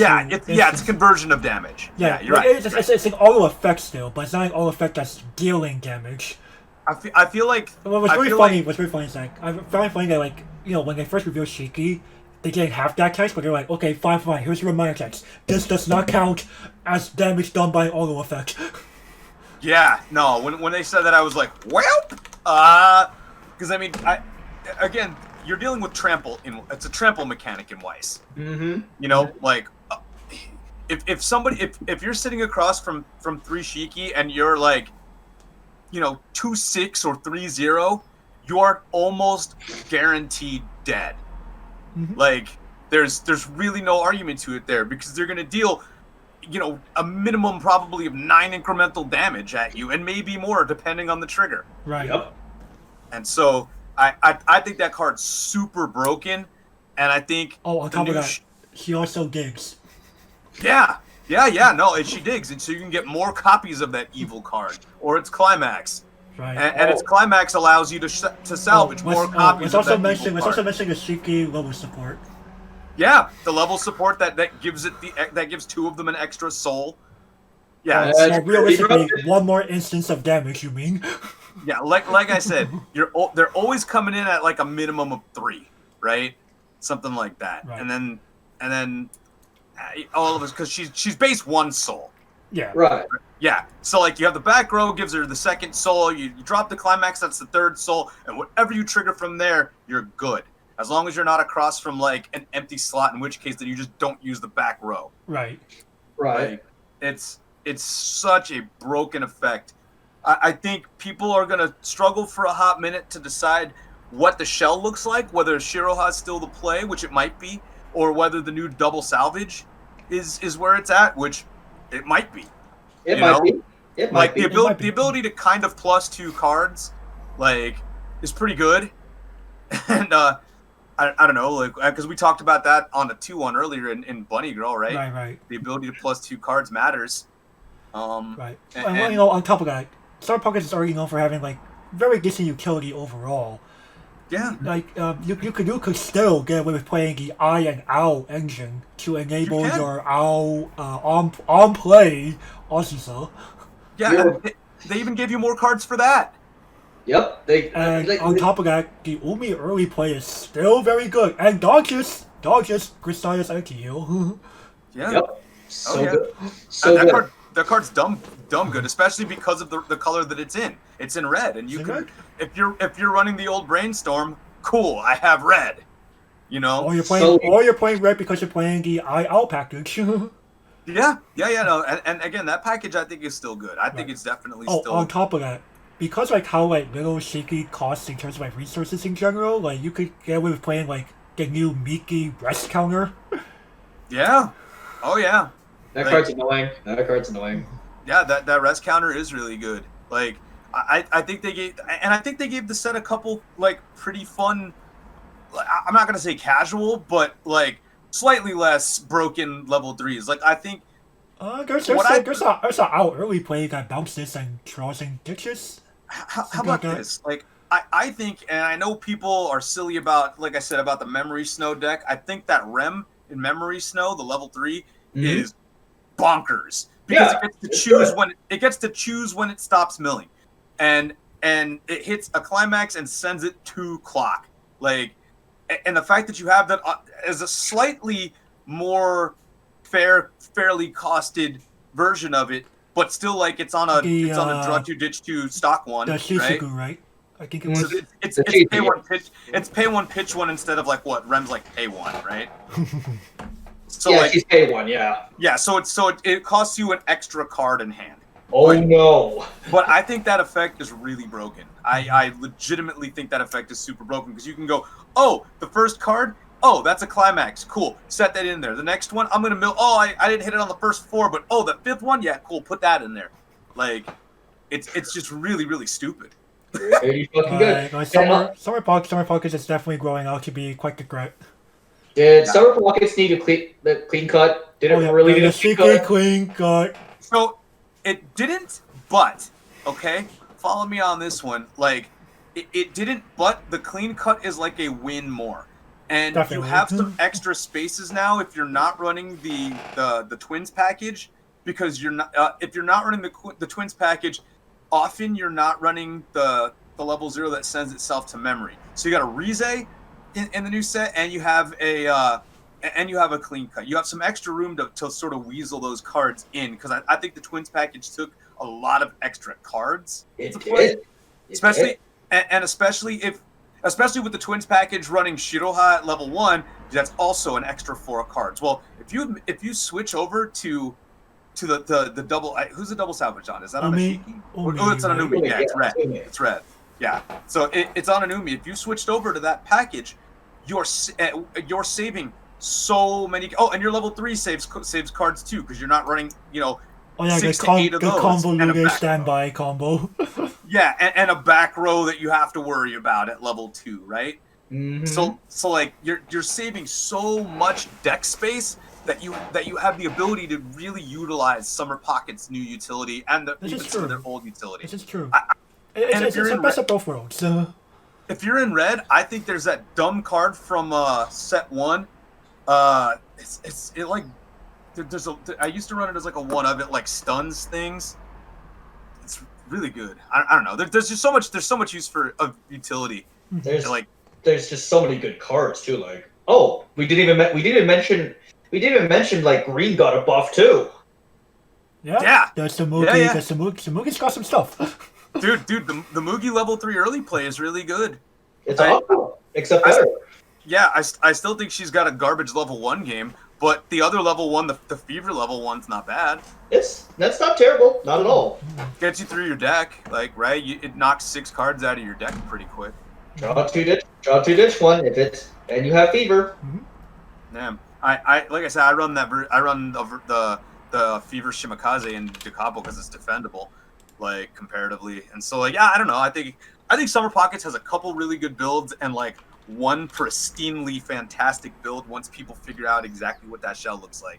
Like maybe it's A tier right this second because nobody's had enough time to really play with it. Right. But I really do see it as an S tier deck. Right. Well, speaking of decks that people have already like figured out for the most part, let's move on over to that time I got reincarnated as a slime. Love this deck. Slime. It's one of those. Okay. It's very linear. People know what to expect. It's pretty much. Do you want the gate at level 3 or do you want the bounce at level 3? I like. I don't know. I think that the gate isn't the right choice, but I know a lot of Japan runs it, so a lot of the US runs it. But one way or another, either way, like the deck compresses really well, right? It's solid compression between an event, between your level 1 climax combo, and between your other level 1, the yellow fairy that puts another card out on the field. Remedies is a good card too. Yeah. On top of that, you're sitting once you hit level 2, you're sitting on this very, very thick level 3 that's just practically unkillable. Yeah, I think the most annoying, like, one of the cards that in the deck that we kind of forgot to talk about in Sword Art earlier is the fact that there's an anti-encore card. And the anti-encore. Yeah, and I think that card single-handedly like beats up Slime. Oh yeah, definitely. Like I think Slime is the deck that hates that card the most. Oh, definitely. Yeah, because Slime I don't know about you folks, but I feel like playing Slime, a lot of your success does hinge on how long your level 3 Shizu lasts. Yeah, it really does. It really does. It's the key to that entire deck. Now, Konosuba also hates that card, but you don't care that much about her dying. You don't. Nah, because you always get more of her in hand. Like and she's good resources to be able to replay. You know, so like you kind of want her to die sometimes and then like salvage her and play her. No, Shizu. Oh no, if she goes down, oh man. Yeah, and it works the same way. If you can't encore her, I guess you can play her again easily the next turn and heal off again. But still, just the same, like not having that option really hurts.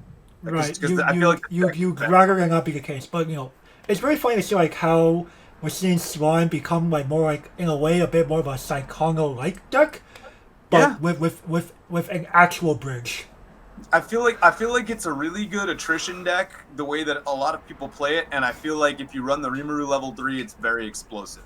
That card's very easy to just knock 3 out on field because of the early play condition or the cheap play condition that is on the card. And Rimuru is also very simple. He digs 3, takes 1. Like, hey, you can find extra copies. You can find the climax. I mean, kind of like he's not living the next turn. But, you're trying to kill the opponent. If not, you get one more turn because you're so compressed with your anti-demon magic masks, your memories of Japan Shizu. Yeah, and your whatever you threw in there with... Ramirez, yes. Yeah. Ramirez summons. You have 8 to 10, somewhere between, like, you probably realistically have anywhere between 4 and 10 cards in your memory. Like that's ridiculous. I last couple weeks I sat across Slime, I saw 12 in there. I'm like, Jesus, what do I do against this deck? Yeah, and it's so easy to just do that. Like It is. if that's your focus is to put things in memory, then it's easy to do in that deck. Definitely. I don't know. I think it's a good deck. The fortunate side about having to talk about slime is you don't have to talk much about slime because it doesn't. It's very linear. There's really 1.5 builds, right? The only difference is at level 3. It's kind of like talking about Sunshine, right? It's like only the one build. Yeah, and it's just like it's generic the rest of the way up, sorta. There are some cool cards that you can use for like, special meta purposes or like niche, like some of the back row stuff that hoses that hoses what's it called? Standby decks. Mm-hmm. Those are cool, but like maybe you're at a 1 of, on those. But other than that, like you're not doing anything too special. You're just doing a lot of things very synergistically that add up to wins. And some people argue that it is an S tier deck. I don't. I think it's A plus. It's like high end A. Yeah. Right. I put it in middle of A for a reason, man. Mm-hmm. Yeah. All right, let's talk about our fabled bong meme, shall we? Oh You guys yes, talk about Bang. Dream. I don't even want to mention Bang Dream. All right, I guess I gotta take this one again. So, y'all know that before we used to have like this warehouse, something in a warehouse plus your choice of Yukino or Mocha decks that play like a bunch of good stuff. But with Bang Dream Volume 2, a lot of people have been shifting more and more towards playing the popping party centric deck just because, well, the Tantei combo is just super free. Like, imagine Fact or Fiction and Magic, but on legs. And that's Tantei. Like, I don't know. I feel personally that Bang Dream has dropped a tier. I personally think, and I mean maybe it was a drop of tier to bring it to A and somewhere around bottom of A in my opinion. But I think it's like almost at the point of like B. But part of that to me is probably because it's where it used to be overrepresented, and you'd see like 3 different Bang Dream decks. Like you said, you'd see Mocha or you'd see Yukina. Like out of everybody that you were playing against, right? Mm-hmm. I see it much less frequently because I think a lot of the cards that used to just be broken, decks have ways to deal with now, or they're just not. They're not as unique anymore. I think I would partially argue that maybe people just felt like they just felt like I want to play different things, or they're like, because the problem is this, this has to do more with like the Bang Dream fandom. A fair number of people who are fans of Bang Dream are honestly not fans of Popping Party, but to play a good build of Bang Dream partially means to play Popping Party.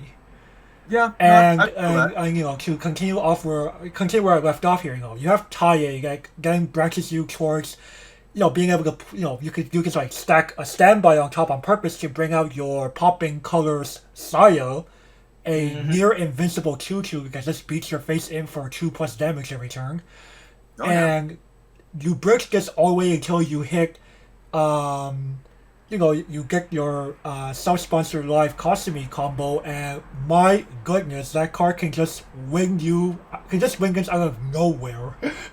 Yeah, like I don't know. I think it's a solid deck. Maybe it's just because again I don't see it as often, and it just feels like I feel like everybody knows how to play against Bang now. Maybe that's what it is. Like Mocha's still really scary, especially in triplets, but like. I just feel like the deck, like people know how to play against the deck now. Maybe I feel that's the same way. Like I'm actually, my opinion of it is actually a combination of the both of you. So yes, the Popping Party deck is very eccentric. Now it has taken that those options away. Like Bang Dream has gotten to the point where it has become a very linear deck. You know what to expect. Mm-hmm. You should know what to expect. Right. It is powerful. However, you know what it is? It wasn't made in 2020. It doesn't have a real 2020 set to it, like a strong one, right? It doesn't. And so like when the next set comes out and Morphonica is the best deck in the format, I'll be excited. But until then, like I feel like it's just been outclassed by everything that's come out this year. I feel like even Pneumatica outclasses it, but I know everybody disagrees with that one. Oh boy, Magookers. But anyway, finishing up with Bang Dream here, like it's still very solid. It still has relatively good consistency, has a it still has access to explosive top bands. It's just that, because of how you have to choose to focus more on popping party to play the Cosmic combo, you do make yourself far more predictable and people can prepare for you better. Whereas with the warehouse builds that went from Cosmic warehouse combo into Yukino or Mocha, you were able to kind of like trick around and like build your turns differently based on what the situation said. It kind of just feels like a Fisher Price, my first A tier Bang Dream. Like, I don't know. Like, I feel like, you know what it is? Maybe it's just, it's also easy to play comparatively to, like, a lot of the other decks. Like, there's not a lot of nuance to it anymore. It becomes more it became much simpler to play versus any warehouse deck I played. And Gavin here goes, I played like a lot of Bang Dream decks. Oh yeah. Yeah. I love Bang Dream. I was the first one in my locals to be really excited about it, especially when they were like Roselia. I was like, yes, Roselia. Everybody else. I was sometimes like I used to unironically like for like a short time unironically play like the Yukino trial deck combo into Mocha. Like that was kind of a madman. It was kind of a madman thing to do, but it's sometimes worth it. That's so solid. No, I back that. I actually back that 100%. I think that's very solid. I played it myself personally, and you know what? Wasn't half bad actually. Now of course, going back to its placement here. Well, again, it's kind of a middle of the road deck. Mm-hmm. You know what to expect. And again, if you sit across from it, you should know what to expect. Right. It can steal a game though. It can steal a game easily. It can. Yeah. Like okay, you went to level 3. Your opponent's at like 2-4. Cosby could still blow that 2-4 player out of the water. Yeah. Oh yeah. But let's move on to the Capo. Yes. One of my favorites. I've been running Da Capo forever. Like yes. I ran the old forever. Yeah, like I ran the old decks. I ran the newspaper deck. I ran the newspaper deck. I don't know. The new Circus 20 set added so much to Da Capo to the point where I honestly think there's an anniversary build that is probably S tier. I really do. Like, I think Possibly. you've been given so much. Like, there's nothing the deck doesn't have. It probably has the best memory compression in the game. There are just so many cards that go to memory without a limit of how many cards can need to be in memory, right? Mm-hmm. Like, and it has. Like you have a ton of level 0 utility. Like there's so much level 0 from the new set that you have to you have to put it on a checklist almost and be like, all right, what do I like more? Yeah, I know, right? Like, do I want the Rize or do I want the card that the Rize that goes to memory instead? At level 1, you're not so limited on options, but I feel like you've got so many options that it becomes awkward. Like, again, I like to run the which I know is not a favorite of most people. I like to run the Fever Shimakaze because it's super defendable, and because you don't need a reverse for it, right? Which I think it made Shimakaze's playable in 2020. But I know people like Arsu's, the essentially Amelia effect. I don't really like her because I think she always dies on the next turn. Like I think you just go 1 for 1 every time. But no. She's a little neat because of her interaction with the 2-1. Yeah, she's still not bad. She's really good. She's not bad at all. I think she's fantastic. Being on the choice trigger is not terrible in any of the world. No, not at all. The choice trigger, because then on top of that, being able to purposely not play yellow at level 1 because you get your Phyrexian to Carden. I feel like that card was made so that you could play the red level 3, which is probably one of the better level 3s in the set. It's just not it's not perfect because it's very RNG. It's really not. So, as somebody who just bought Da Capo, literally yesterday, I have like 9 Da Capo decks that I built up. I built the banana deck. I built the Erica royalty deck. I built the Suganami deck, which is really fun and dumb. Like I built like all of those decks, and I feel like this master expert. I feel like your anniversary is probably strongest, and then like Magic next. Magic got so like Magic got a lot of stuff. Ultimate and Yume got so many good cards. I was just saying help that like, a lot of your good toolboxing cards in the Circus 20th anniversary set also happen. They're either magic themselves or they can find magic. Yeah, because there's definitely a couple there's a couple cards. I don't know, man. The new Sheena, what the fuck? No, here's the thing. Okay, for people who do not know, back in early the Capo, your ways to enable memory was to be like, this got reversed. I'll pay 1. This goes to memory. Yeah. That sounds horrible now, but Dude, cards but Oh. Sheena helps a lot. Like, oh my goodness. Dude, you also have a runner with Twin Drive that if you want to play a really bad level 0 combo also does other thing. Or a level 1 combo, I mean, does other things. There's so much in this set.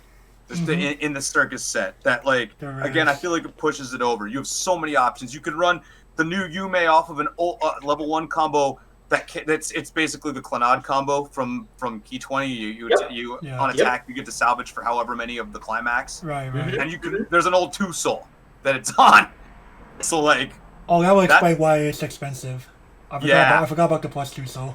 There's also I'm a bad player and I run the Ultimate level 1. It's like an assist that's like 3,500 power that combos off of the same card as the old Ultimate level 3 Yami. But there's an old 2 soul for that. And it's an Amelia Dernan core for the most part, right? With some other nuance to it. So I feel like it's a better version of the old Little Busters combo at that point. Right. On top of that, the 2-1 Otome that changes into your choice of the hella old Otome or the new perfect affection Otome. My goodness. We alluded to the card earlier. That card's a beast. You have this hex-proof early play. And it's 12k. If the player ever felt like doing it, they can pay the 2, dump a card to do an instance of damage on either their own turn or their opponent's turn.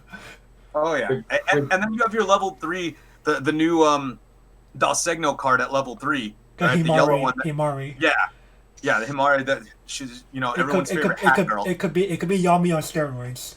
Welcome back, Yami. Right. Yeah, you pay 1, but every level 3 in this set heals. Yep. All of them almost. I think there's 3 that don't, and they're not worth playing most of the time. I think the only deck that didn't do well from this set is the newspaper deck. Yeah, newspaper didn't get that much, if at all. I sat there with my newspaper deck out and all the new cards and a bunch of my old cards and looking at it, I'm like, dude, I sat there for an hour going, I don't even know what to do with this. Because your level 3 combos off of your level 1's climax, but it's in a weird color that you didn't use prior, and they gave you some yellow, but it's not really good yellow. Right. And so you're running this, and I don't. I could agree there. Newspaper definitely got the short end of the stick. Yeah, and I don't even think that the new level 3 is that good. Maybe if you have a way to keep your field and keep stock building. But I just feel that's a tall order. Very tall order. Yeah, but I just feel like you just run Charles anyway. Yeah, I think Charles is still the play. It's bad. You run the Charles that sets you up to become Marika. Marika with the build your own Marika. Yeah, it's bad, but it's not. I still think that's where you're at. I don't think maybe you run a few of the stupid yellow card and hope that you get one in your level zone and don't. I don't know. It's bad. It's convoluted if anything. Very convoluted. It's expensive to do, not enough. But anyway, the Capo, it has become super solid. Otome does not fuck around. Just saying. No, not at all. Otome is definitely a fuck around and find out card. In February or the next ban list update, I can see Capo joining the S tier instead, replacing Saekano. Yeah, I think, like I said, I think it's a matter of playtesting with it at this point because I've seen some really good builds come out of it, and even in my town, I run it, and one of my buddy John runs it, and we've been running. He's been running the Capo for a while. Like I said, I've been running it since the dawn of time. I used to run this weird glass cannon Himeno combo. There we go. Where you like pitch a card and burn 5. It was weird, but the set has so much to it now that once somebody figures out what should be in it and what should be excluded from it, I think the only thing hurting the set, oddly enough, is excessive card pool and too many card pool is hella large. Like you look at this shit, it has like about 1,300 cards, give or take. What? That's too many, man. It's the first set. It's the first set in Weiss. It's the first set in the entire game, yes. Yeah. It's the Capo W01. Yeah, and I definitely I also, and I know most people won't agree with me on this, and we'll get to it in a little bit. I also think it might see its restriction lifted because they reprinted both of those cards in foil. So, if that happens, then maybe you're running, Magic with a blue splash in it. Maybe you're already running the blue splash in it, but you run a Magic deck with blue splash, and it's the dumbest heel loop in the game. Alrighty. But 6 months ago, I was like, Da Capo, maybe B tier? No. It was probably B, low B tier, But she's gained some muscle. Not some muscle, a lot of muscle. Otome be coming in with a chair pow! Oh yeah. We move from there, or I'll be talking about Da Capo all night if we don't. So that's very true. All right, we will move. Let's move on. The Idolmaster Million Live. You want to start there, Gavin? Lots of events. Lots of events. So you see, Idolmaster Million Live is one of those sets. It's a singular set. Is semi-compatible with original 765, but a lot of people don't run that original compatibility, so it might as well be its own set. Mm-hmm. And at this point, I'm just going, not much can stop Million Live. It's because of its strength in events. If you want to play an events-centered deck, Million Live is your girl, because it has Spark Drink. That card produces 2 stock for basically 0 cost. Jesus. Yeah, I read that. I was like, what? Flower Stat Engine. What? Yeah, really? Flower Stat Engine's pretty good, y'all. And the 3/7 bird event. You gotta be kidding me. Holy moly. Act that on top of things like restands, and boy, you got a powerful endgame. And Shiho shuffling in damage for free, or even Kotoha if you're running her. What? Mm-hmm. Now the thing that holds Million Life back, in my opinion, is really its level 1 combo. It's it's one of those things where your level 1 combo choices aren't that great. You have Body Girl Yunyun, you have Hibiki, and there's I think there's a Maguro combo. Yeah, there's a Maguro combo. I actually think the Maguro combo. If you're not running 8 standby, I think the Maguro combo is the play. It's on a Shizuka. And it's not a bad combo. It really isn't. But the problem is that Hibiki would be obvious if she was on a gate, not a stock soul. That 5k isn't killing shit. Mm-mm. No, but it doesn't need to, because you don't need to reverse. But But you fall behind an advantage if she can't reverse in the first place. Yeah, for sure.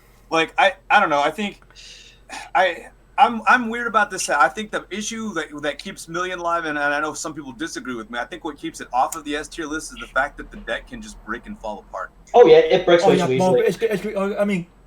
This is what happens when you are playing an event-heavy deck. You are bound to break at some point. It's definitely fragile. Yeah. The reason why now people might go, but Ben Green ran none events, why didn't it break?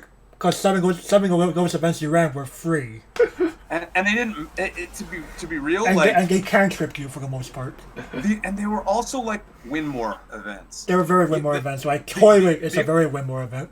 Yeah, the events in IMAS are win con as opposed to win more. Well, right. Yeah. Flower Stand's a cantrip in a nutshell, but it's an enabler for a more powerful, devastating top end. But if you don't hit it, which you almost always hit it, But if you don't, if you get that level 0, ow. Well, it's also more of if you're going to level 1 with so few resources, you're in some very, very dire straits. Yeah, exactly. And then because you have so many events. Events are cool, but they cost stock, and they're not. Well, specifically these events. Again, they're not. I would argue that characters. I would argue that Warehouse and Toilet are the exceptions, not the rule. Yeah, like the events in IMAS at least they're not playable characters. They're not. That can be your problem. If you have a handful of events by the time you hit level 1 because the Weiss God has treated you poorly and you didn't do enough to mitigate that issue, then I get that point. It's your fault partially, but still, bad things can happen, right? It's too easy. It's too easy to not have enough playables. You're basically dead meat at that point. Yeah, it's just too easy to not have enough playables. Right. It's too easy to brick. Like it's level 2 game is kind of whatever, but at the same time you don't really care about that. And the thing is that if you're playing 8 standby, fantastic, you have a level 2 game, but at the same time, I think people try to be too greedy. They try to put 3-7 into Kotoha. I'm just like, you pick one or the other. Like that's being a little greedy. I've seen it used as both, and they use the Kotoha as a secondary win con. Right? They're not aiming for Kotoha, but if they don't find that event, then she's your girl. Yeah, I don't know. I think she takes a lot of stock, right? She does. Rate a card. I just play it as straight 8 standby without bothering to even mess with some of those events because fair enough. I've been running the 10 event variant, and oh boy, this girl hates me. Yeah, no, that'll happen. I run like I said, I run the Kotoha finisher with the what's her name, the blue level 3 that makes it so that one of the opponent's characters can't use like backups or events. Shoujo. Yeah. And so, like, that's super helpful because you're like, all right, cool, here's my Kotoha, here's this, you can't back up, so now I'm just going to kill you. Now I get my ping ones. Now, of course, I wish Million Live would get more help. I wish it did. Not gonna but, boy, yeah. Maybe a later period. So, I mean, they could produce us an IMAS set that gives us a little bit of everybody, and that'd be cool because, like an IMAS Bunko kind of thing? Yeah, like an anniversary type set, but just that'll be interesting. Like they could, they could period just because because you have both these you have the Million Live mobile game, the Cinderella Girls mobile game, and etc. And that would be a good way to release some new Cinderella Girls cards so that deck can keep up. Because I don't care how I know there are some people that push that. We'll see what Bushiroad decides to do. Yeah. Oh boy. Okay, boys. Let's move on to Goblin Slayer. Yeah, it's Goblin Slayer. I would have argued last year that Goblin Slayer is 100% an S tier deck, but it's definitely fallen to mid A. She don't move too well no more. It's you know what it is? It's still a really stupid deck. There are just a lot more ways to get around Priestess now. I feel like because of Priestess, they started printing those bounce cards. Bounces or blinkers or the blink cards, the free blink cards, the bounce cards, everything else. I feel like those were almost printed because of Priestess. or trade-offs. Yeah, and granted, I know someone's gonna yell at me, but 8 gate, which sure. I think if you're playing Goblin Slayer, I don't think you're playing 8 gate. I really don't. I don't think you're playing 8 gate either. Like Priestess, I was on Priestess last year, but nowadays I'm just like, Priestess, no. If I'm playing Goblin Slayer, I'll be real with you. I'm playing mono yellow for fun. But I think if you're playing Goblin Slayer competitively, you're probably still on the Priestess mode in hopes that people aren't teching for it anymore. Right? Amen. No one expects the Spanish Inquisition. Nobody expects standby shot, boys. Nobody expects that. I'm just like, my co-host here knows how devastating standby shot can be. So you've been letting Alan build your decks again? Yeah. No, okay. You mind if I speak on my perspective of this standby shot? Absolutely. All right. So imagine going up against the walls that standby is capable of producing, and having to deal with 8+ instances of damage at level 3. No, that sounds like fun. Like, that sounds like a lot of fun. Like, because you're just standbying Dwarfin, right? Yeah. Like, Mhm. like that's Like, the okay, goal. okay, no, to be fair, can this brick hard? Yes, it can. All standby decks can. But yeah, that's every standby deck. There's a reason like why standby is not considered broken for the most part. But Yeah, like it breaks so many rules, but at the same time, it does have setbacks and drawbacks and everything right, else. but if the deck flows relatively smoothly, someone is eating it. Yeah, I mean, there are cards in Chain Chronicle that can just hose a standby deck. Chain Chronicle. There's a 1/0 that when it kills something, you pay 1 and it like stuns a rested character. Oh, boo-hoo. Anyway, yeah, standby shock. I actually respect the deck. Like, out of every deck Gavin owns, I'm pretty sure it's the deck I have the lowest win rate against. I don't know. I don't know why, man. I don't know why. I'm gonna hard cast that 1/1. Well, yeah, he would unironically go pay 1 Spearman. Hard cast the 1/1. Which 1/1? The 1/1 Spearman. It's a 7/5 Hang Encore. I'm a hard cast. I was like, I didn't stand by him. No problem, boys. Let's go. And that's fine. I don't know, man. I feel you though, because I'm still playing like weird standby Steins Gate. So like I get you. Hey, welcome to the club. Yeah, I built some deck that Yue gave me the list for, and it actually holds up pretty well. Is it standby with the Kurisu combo? Yeah. Oh fuck! I'm also running that. Yeah, it's all kinds of fun. Yeah, it's like I think I'm running like 8 1/1s and like a bunch of like other wonky things, Oh, and like Lord. four 2K backups. It's just hilarious because a lot of people look at Goblin Slayer. They're like, Goblin Slayer cannot finish people. Look at the yellow zone for a second there. Oh yeah, no, that card's really good. I mean, you have to sort of build your deck a little bit around it, but that's fine. You will get rewarded.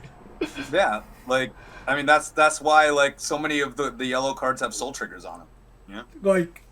Okay. Imagine you take Shiki from Summer Pocket's Reflection Blue, and you make her even more explosive, and that's Dwarf Shotgun. Oh yeah, and I mean what's cool about it too is like that allows you to splash like a one of the level 1 combo in there to hose anybody that's running events. Mm-hmm. Like that's a nice million live deck you got there. Be a shame if somebody stopped you from using more than one of your events per turn. That's a nice AOT deck you got there. Goodbye Torch. Yeah, that's a nice Torch deck, or that's a nice Simple Gear deck that you were deciding to play like a dummy into this format right now. Like a dummy. Or Grisaia, but buy Flower Stand. Yeah, like it does. There are some decks that rely on those events, and to be able to stop them from doing more than one a turn is pretty rough. Mm-hmm. But yeah, Goblin Slayer, don't underestimate her. She's not as good as she used to be, but hey, she's still powerful. You still have to respect it. Oh yeah. All right. We move on to Charlotte. Oh, yes, Charlotte. Yes. Most defensive deck in the game. Period. There's no argument. I would almost argue that Shiki was printed specifically to get around you, which may have been poor card design for both of those cards. But, True.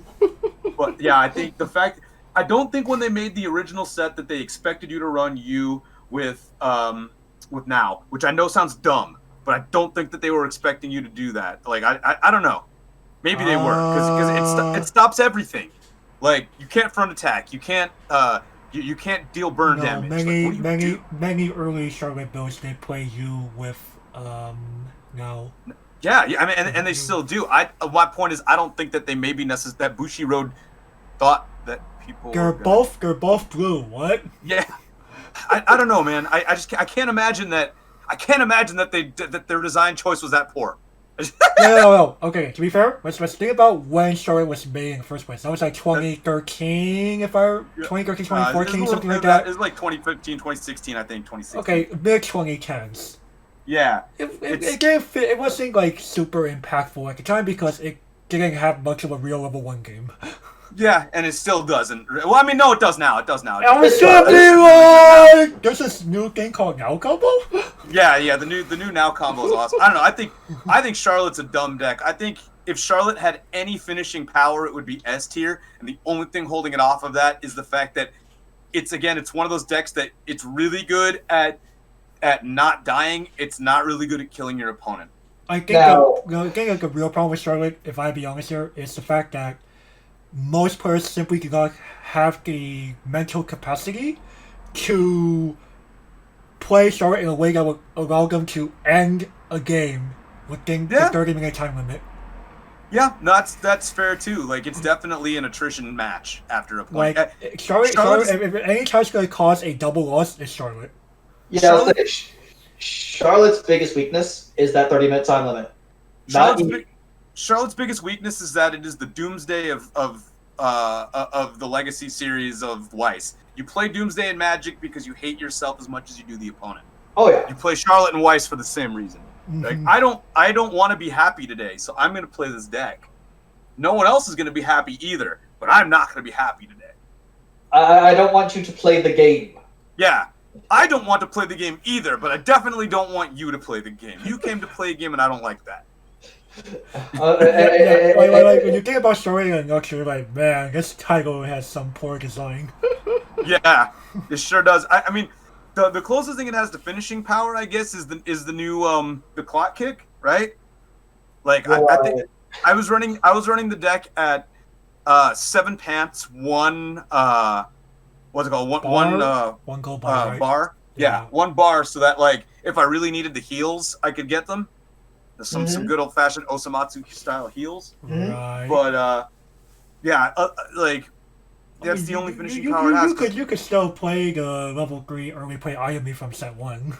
yeah, I play a couple of those for sure. But I mean, that card I feel is more defensive than it is offensive. Oh, of course. Yeah, just like now is the most defensive card in the game. It's like, you can't front attack it. If you could, it's probably 15k because of the stupid back row, and it has hexproof. Mm-hmm. Oh yeah, like, that new like, oh my god, like, we saw that, we're like, they get what? 2 level 3 now? They did. Are you fucking No. Yeah, now it just can't be killed. Now on offense it's strong, and on defense it's strong. And then, like, a card that you can play like a one of, I think, is the yellow level 3 now that searches up a climax. I think it's it back from waiting room, if I remember correctly. Is it from waiting room? I don't know. One way or another, it gets you that stupid now climax, so that you can force so that you can keep looping that dumb no front attack. And your opponent's just gonna be sitting there doing maybe attempting 6 damage at you per turn. Yeah, it's bad news. Like, they're not doing any burn effects. They're not front attacking. Like, they're probably front attacking 1 slot, maybe 2 at most, but definitely not 3. Mm-hmm. And the level 1 now combo puts what you need in your hand. It has it has one of the most annoying Rickies in the game. On top of that, the now patch support just helping it a little more. Oh, a real brainstorm, by the way. Oh yeah, we got a real brainstorm. not that we're. Oh no, what was it again? You give a character on reverse search to discard 1. Yeah, the most interactive brainstorm in the game. Like, no, and then, like, the back row that's essentially like Sprig and Kirito. Yep. But, like, you draw a card instead. Yeah, it's obviously gonna be like, that's not truly Sprig and Kirito. No, Spriggan's a little busted. Well, okay, better, the one thing that now has over Spriggan is that you can rest her to give someone 1500 until end of turn. Yeah, so it makes your level 1s even more formidable. You now can run over some stuff. Yeah, like, I've definitely used it to break some walls before. Like, especially, and you can use it on your Ayumi also to just absolutely break walls at level 2 and level 3. Definitely. Oh yeah. Oh, and gentlemen, thanks to this year's format, Charlotte is actually viable. There's no hard time for North American players, by the way. Yes, for the North Americans out there. Oh God, we trade in going to Worlds for having no time limits, and it's okay. It's not that there's no time limits; it's loose time limit. But yeah, I know what you're saying. It's flexible with Yeah, yes, a bit more flexible. with proper guidance. Yeah. Charlotte just makes me go, and that lack of talent, that lack of hard talent makes you go, oh god damn it, no, I really don't want to Charlotte. On top of that, with like all the new stuff that Charlotte got with the key 20th anniversary stuff, it just became like that much more of a one-sided game for the Charlotte player because they get to do stuff, they don't care what you do, but they can't do anything to you. It's a game where both players are playing a different game. They're playing separate games. No, I would argue that when you're playing Starlight, you're playing Starlight as you were saying before, Mike. It's kind of like we're gonna play Weiss Schwarz the way I want to play it, and you're gonna play it whether you like it or not. Yeah, you hate this game. I hate this game. Let's do this. Like, is Charlotte Mono Blue Tron? I mean, kind of. I wouldn't say truly Mono Blue Tron, but it's more like. It's more like you kind of had like a slightly more balanced version of Stasis. It's a psychological game more than it is an actual like Mind Flavor Lock. Okay, point story. You're more like trying to I guess Mike is kind of right. You're trying to break the opponent's mind into getting them to tilt and make mistakes for you to run away with the game entirely. Yeah, like I've definitely watched people try to use burn combos against Charlotte decks, just forgetting that stupid U was in memory. Oh, try to run because when people play against a deck with Charlotte, okay, Gavin, I think you could agree with me on this one. Mm-hmm. The majority of Weiss Schwarz players are in general impulsive and impatient. Yes, so playing against a deck with Charlotte will psychologically break them. Yeah. I mean, that's not untrue. It's not untrue. Like, I've seen people, actually get pissed when they had to deal with level 3 now. In memory. When I say pissed, I'm like, about to flip the table pissed. Well, it almost won U.S. Nats a few years ago. I remember it was in the finals. Was that the year that Dal Segno won? That's crazy, Mo. Yeah, and, I just remember they were both at level 3 for, 5 turns. And that's how Starlight. And guys, you know what? The Starlight player is absolutely fine with that. Yeah, we don't care. And by the way, by the time you hit the finals, there is no time limit. Exactly. So, those games were an hour long. Yeah. The game can legitimately be there for 90 minutes and still be at level 3. That's fine. Yeah, I feel especially if you're running Charlotte against a deck like Dal Segno that just was able to manage its resources well enough and used the horror event. Oh yeah, money counter. Yeah. The original money counter. The original money counter because it was printed in the Capo long ago. This is correct. People for better or worse mistakenly named things based on Little Busters cards because they were more prominent at the time. Riki's not the first one. It was Akane, but yeah, it was Akane. Yeah, and your money counter was horrible at horror or whatever it was. Horrible at horror. Yeah, horrible at horror or terrible at horror. However you want to say it. Yeah. However you want to do your translations on that one. It's one of those. Charlotte is one of those sets that you have to watch out for. If you're in a time limit format, Charlotte will be almost non-existent. What it boils down to is if you're playing against what makes Charlotte such a good deck is that when you're playing against it, you have to play an entirely different game. Mm-hmm. You have to play a game where you manage your resources in a way that you don't take damage and that you can actually land damage late in the game without requiring any kind of a reverse or a burn effect. Right. That's what it boils down to. You have to really, really know what you're doing, and it's an entirely different game. And you also have to really, really be mentally prepared.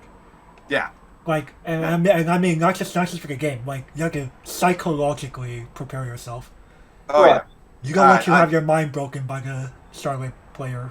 I'll shut up about my favorite key sets. I'll let you guys talk about some Love Live. Yes. Let's go on to some Love Live here. So. The original generation, boys. Yep. Oh boy. What can we say about her at this point? She did get some solid cards as a result of the 6th anniversary set. She got help. She got help. She got some help. Let's go through the different subunits here. So BB, Accelerate base deck, has some decent tool busting, a massive stock off of Miku. and then tries to burn you out of the game with Maki. Yep. I mean, that's the deck that everybody and their grandmother plays. Well, yeah, because I mean, Nico and Maki best girl. You know. Oh, okay. Anyway, best girls aside. Anyway, the point of the matter is, BB's very consistent. It can be explosive. It can also just try to like starve. It can also like try to slow down the game a little bit with the Ellie. That can accelerate and like mitigate soul damage that way. Yep. Now it could play the blue. It could play the blue losses. Yeah, it could play any of the three houses, actually. It could play any of them. It could play Nozomi. Might be a little tricky because Nozomi's not a BB member. Right. It could also play Hong Kong. It could play Hong Kong, but again, not a BB member. Also, not any of the main colors that BB plays, which is green and blue. Yep. Now Pronton. Pronton does have a few solid cards. Like the Hanayo early play is not too shabby. I like that card. Like, it's a very, very nifty card. The Honoka cross turn burn, like, you play her door combo and she gets on reverse burn 1 until the end of the opponent's next turn. Like, that's pretty good. So if you don't kill a character at that point, the opponent then risks, if they cannot run over the Honoka, which they probably can't because when you're playing Pronton, you're playing to wall starting at level 2. They're just gonna risk crashing in and possibly taking a damage if they don't kill you on each lane, which is very, very powerful, you ask me. Mm-hmm. And it's not like you are lacking in utility. You have plenty of it. You have, Hanayo, Kotori, and Honoka do have some solid level 0s and 1s. Oh yeah, and the thing is that Pronton's one of those decks that you're not expecting. It's really not. Now, of course, the thing is that Pronton wants to play They want to play a slower game than say BB. Yes, and then we have Lilywhite, the middle child. Right. So it's a tri-card deck because you're playing a first year Rin, a second year Umi, and a third year Nozomi. So blue, red, and green respectively there. But you get to do some very interesting things. They gave y'all memory stuff. Yep. They gave us cigarettes. They gave us cigarettes. The 1-1 cigarettes. You have cigarettes. You have the ring that goes into memory. Oh, because you're playing Lilywhite, you have access to Happy Maker Ring, which is one of the original Fumios. You also have Sayaka's Wish. Yeah, Sayaka's Wish, Leveling Bell. That's correct. The Nozomi Restander, people will say, is garbage. I'm like, it's pretty good, actually. It swings for 4 naturally. Yeah, it's also on a gold bar, if I remember correctly, right? Pants trigger. Pants. Oh, yeah, they make the climax. Oh, yeah, because the climax goes... Oh, yeah, the climax goes to multiple characters, that's right. And also Umi Burn ones, it's a very competent deck that a lot of people are not willing to give the light of day to. I think the problem is because a lot of people are trying to move away from playing tricolor decks, honestly.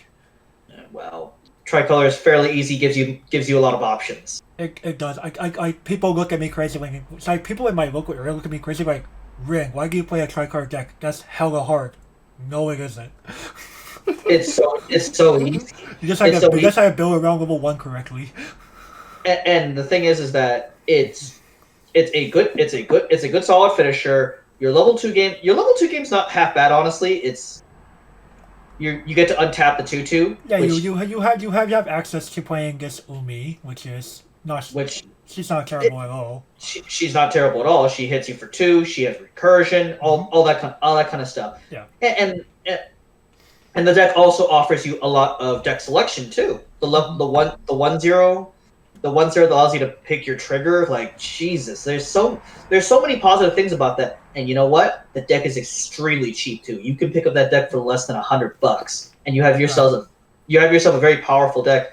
Now, the reason why I feel that she's lower A tier is because, man, she's already started to show her age. I think the problem was the problem is this. Original Love Live has suffered several runs of identity crisis. It used to be this deck where it wanted to transform from non-yellow cards to yellow cards with the idea is that the yellow cards are when they finally go on stage kind of thing. The non-yellow cards are like when they're like just doing their thing at school or outside of school but not performing. Then it shifted to being what the hell is yellow? We're gonna start making year-based strategies. So blues. They kept the year colors the same. Right. Blue has always been first year, red has always been second year, green has always been third year. Correct. Then they did another weird turn with the system Richardson and say we're building around subunits now. This worked out. This worked out okay for Prongtong and BB because they're only two colors. Lily White. Lily White got shafted because of how the three members are in different colors, and their support. And I guess I hope that their support, were supporting like girls from other subunits. That's kind of that's what. Yep, that's what they get. I mean, original generation kind of suffered. In fact, this didn't play Sunshine nearly as much, but original. I think the reason why Sunshine didn't suffer that much is simply because Sunshine hasn't been around for that long. They only had you can already tell you're already going you go back to the first set of Sunshine. You can already tell you're already kind of going for like this year-based strategy thing, right? Mm-hmm. Then you finally go to 6th anniversary. It doesn't feel like that much has changed, just simply because, there weren't that many cards that cared about these colors. But original, oh boy. It was very, very factionalized across the 3 school years. Love Live 10th anniversary. Well, on top of that, it just also had the problem of it tried to do both the year thing and the waifu thing. But it couldn't be a master at either. Right. And I think the problem that Love Live suffers. Like the thing is, like Love Live suffers from like just a lack of long-term sustainability in terms of its card design. I feel like every time that they print a set for it, like it's really good for about a month. Right, like it sounds neat, and then it just falls off the radar because new stuff just as the old stuff is still, you know what it is? The old stuff is underpowered enough and is required in the new decks. The new deck still requires some old cards, and the old cards are so old and not broken that you wind up with like a really good deck that's like again broken for like a month, but then starts to fall behind again in power because the next stuff that comes out that's like, oh, here's a new set. You just get outclassed really quick. And just makes me go, man. Anyways, let's move on to Revue Starlight, shall we? Yes. Fair. It's very fair. It's just too fair at this point. Like, yeah, that was my argument last time. My argument last time was it's the fairest deck in the tier. And you know what? It hasn't changed. In fact, probably when we do this again, Revue Starlight is probably going to be exiting A tier. I mean, unless it gets new cards, though it did get a promo that's like pretty helpful. It did, but at the same time, I'm just going, unless it gets like a new set or something. Sorry. Like the cards theoretically are all really good. If you look at the cards in a vacuum, they're really good because you probably play it's a yellow and blue deck, right? Yes. You're running like all the yellow stuff that boosts power on Act and like the blue level 0 utility and level 3 finisher and like I think the early play, right? Right. Because you have really good early play and you have your level 3 that's like a double icy tail. Yeah. Mm-hmm. But it requires some payment on a climax combo, but it's still good. Yeah, Akira's still definitely powerful. Yes. Yeah, and like. Like I think the problem is just like analyzing stuff like your level 1 game like Lilifin. She's sounding neat at first, but you're right. She's probably too fair of a combo these days. Yeah, like Mil 3 add a character it's a really good card, but it's fair. Like that. That's why I would be running the yellow one. Like the one thing that Lilifin has going for her is that she could possibly become bulky enough to deflect most contemporary level 1 combos. Yeah. Like the swing back isn't she's definitely defendable. She's definitely defendable. You probably hold field. And there's another dumb card that, like, if it reverses, like, it gets to, like, you know, Grisaia or something. I don't know. There's a lot of, like, dumb cards in the yellow, the yellow part of the set now that I don't remember what their school is called. That's I forget. Frontier Academy of the Arts. Yes, yeah. I don't remember either. Yeah, all the cards that boost on act. Like, yeah, that's definitely Frontier. They're all solid, right? Because you have a 2K counter, you have a free 2K counter. Yeah. So all of those cards are really solid, now, like to maintain field. Now, and then like you build up enough stock, you drop that level 3, and you double Icy Tail a few times. Course. Like, okay, the funny thing is with Revue Starlight, the real life set specifically, like, it was the first thing like it introduced green into the title, because you go back to set 1 when it was only Seisho Music Academy, it was only yellow, red, and blue. But when they added green, like they made green to like its own self-contained thing, because the Rinmei-con girls don't interact with anybody else. No, they don't. Like so green's like a non-factor when it comes to deck building, like into building like an actual proper deck for Revue Starlight for competitive play. Yeah. I mean, it's like you have an extra color that's all but lost. Right, like it's there, so, but I mean, it's only there to build their deck. Yeah, like it takes away from the card pool in that regard. So I get that. Yeah, again, not a lot to say about Revue Starlight because it's just really fair. Does things that you got a plussing combo that mills 3 adds the card. Like, I would honestly argue like its strongest point in the game at this point is honestly its level 0 game, because Nanner's Square Cut is almost near indestructible to most decks. Like the Nanner, yes. Level 1 3K. Like that's a little hard when you think about it. Yeah, the Nanner's really good. Most decks can't deal with it. It's an expensive card. Like, you know? it's unbombable. It has a pretty high stat. It also clean cuts. Yeah, like that card's great. On top of all, you also have the Krista Karen clone from set 1. Mm-hmm. Yeah. Mm-hmm. Yep. You have a couple different versions of runners. Yeah. Right. Like you have a center runner. You've got a free runner. You've got all kinds of stuff. Right. Like I would argue, like Revue Starlight just like does very solid at level 0, but then tapers off like after that. What does it do? What does it do at 2? Aqua, Lamau. Yeah, it has Hikari, but then after that, like what else? It's also not. There's not a lot that's defensive in the deck either. It doesn't have a lot of ways to. It doesn't have a lot of ways to like defend itself from anything else. You know, like you have a sack counter and that's it. Yeah. I guess I have a sack counter from set 1 that actually sends the character to stock instead of to waiting room like most of them do. Yeah, the Nanner. Yeah. There's also another like neat card. When I was like doing some research, there's this one Karuko that can mess around with any like early play condition that's based on clock, like Goblin Slayer. And since you're running yellow already, you may as well. Yeah, like you could protect the copy in. She's also like a solid, she's like a global 500 or something anyway. Yeah, I think she's like a level assist or something. She's a level 4. Yes, she's level 4. There you go, level support. She's a level X. I mean, good card. Beats up Goblin Slayer. Beats up Railgun. It could prevent Sunshine from popping off the Mirai ticket package as easily. Mm-hmm. Yeah. I mean, Revue Starlight is one of those. It's an expensive, fair deck. It's very expensive. It's fair. Like I thought about picking the Revue Starlight, but I thought to myself, what would I do with it? So, I mean, you don't see yourself playing it that much. It's like this. It's pretty vanilla. You think about it. If you're bold enough, you play the Karuko finisher, right? Like if you're bold enough, if you're the guy that's like, you know what, I'm gonna run 3-color Nanoha with Ragnarok Breaker at top end.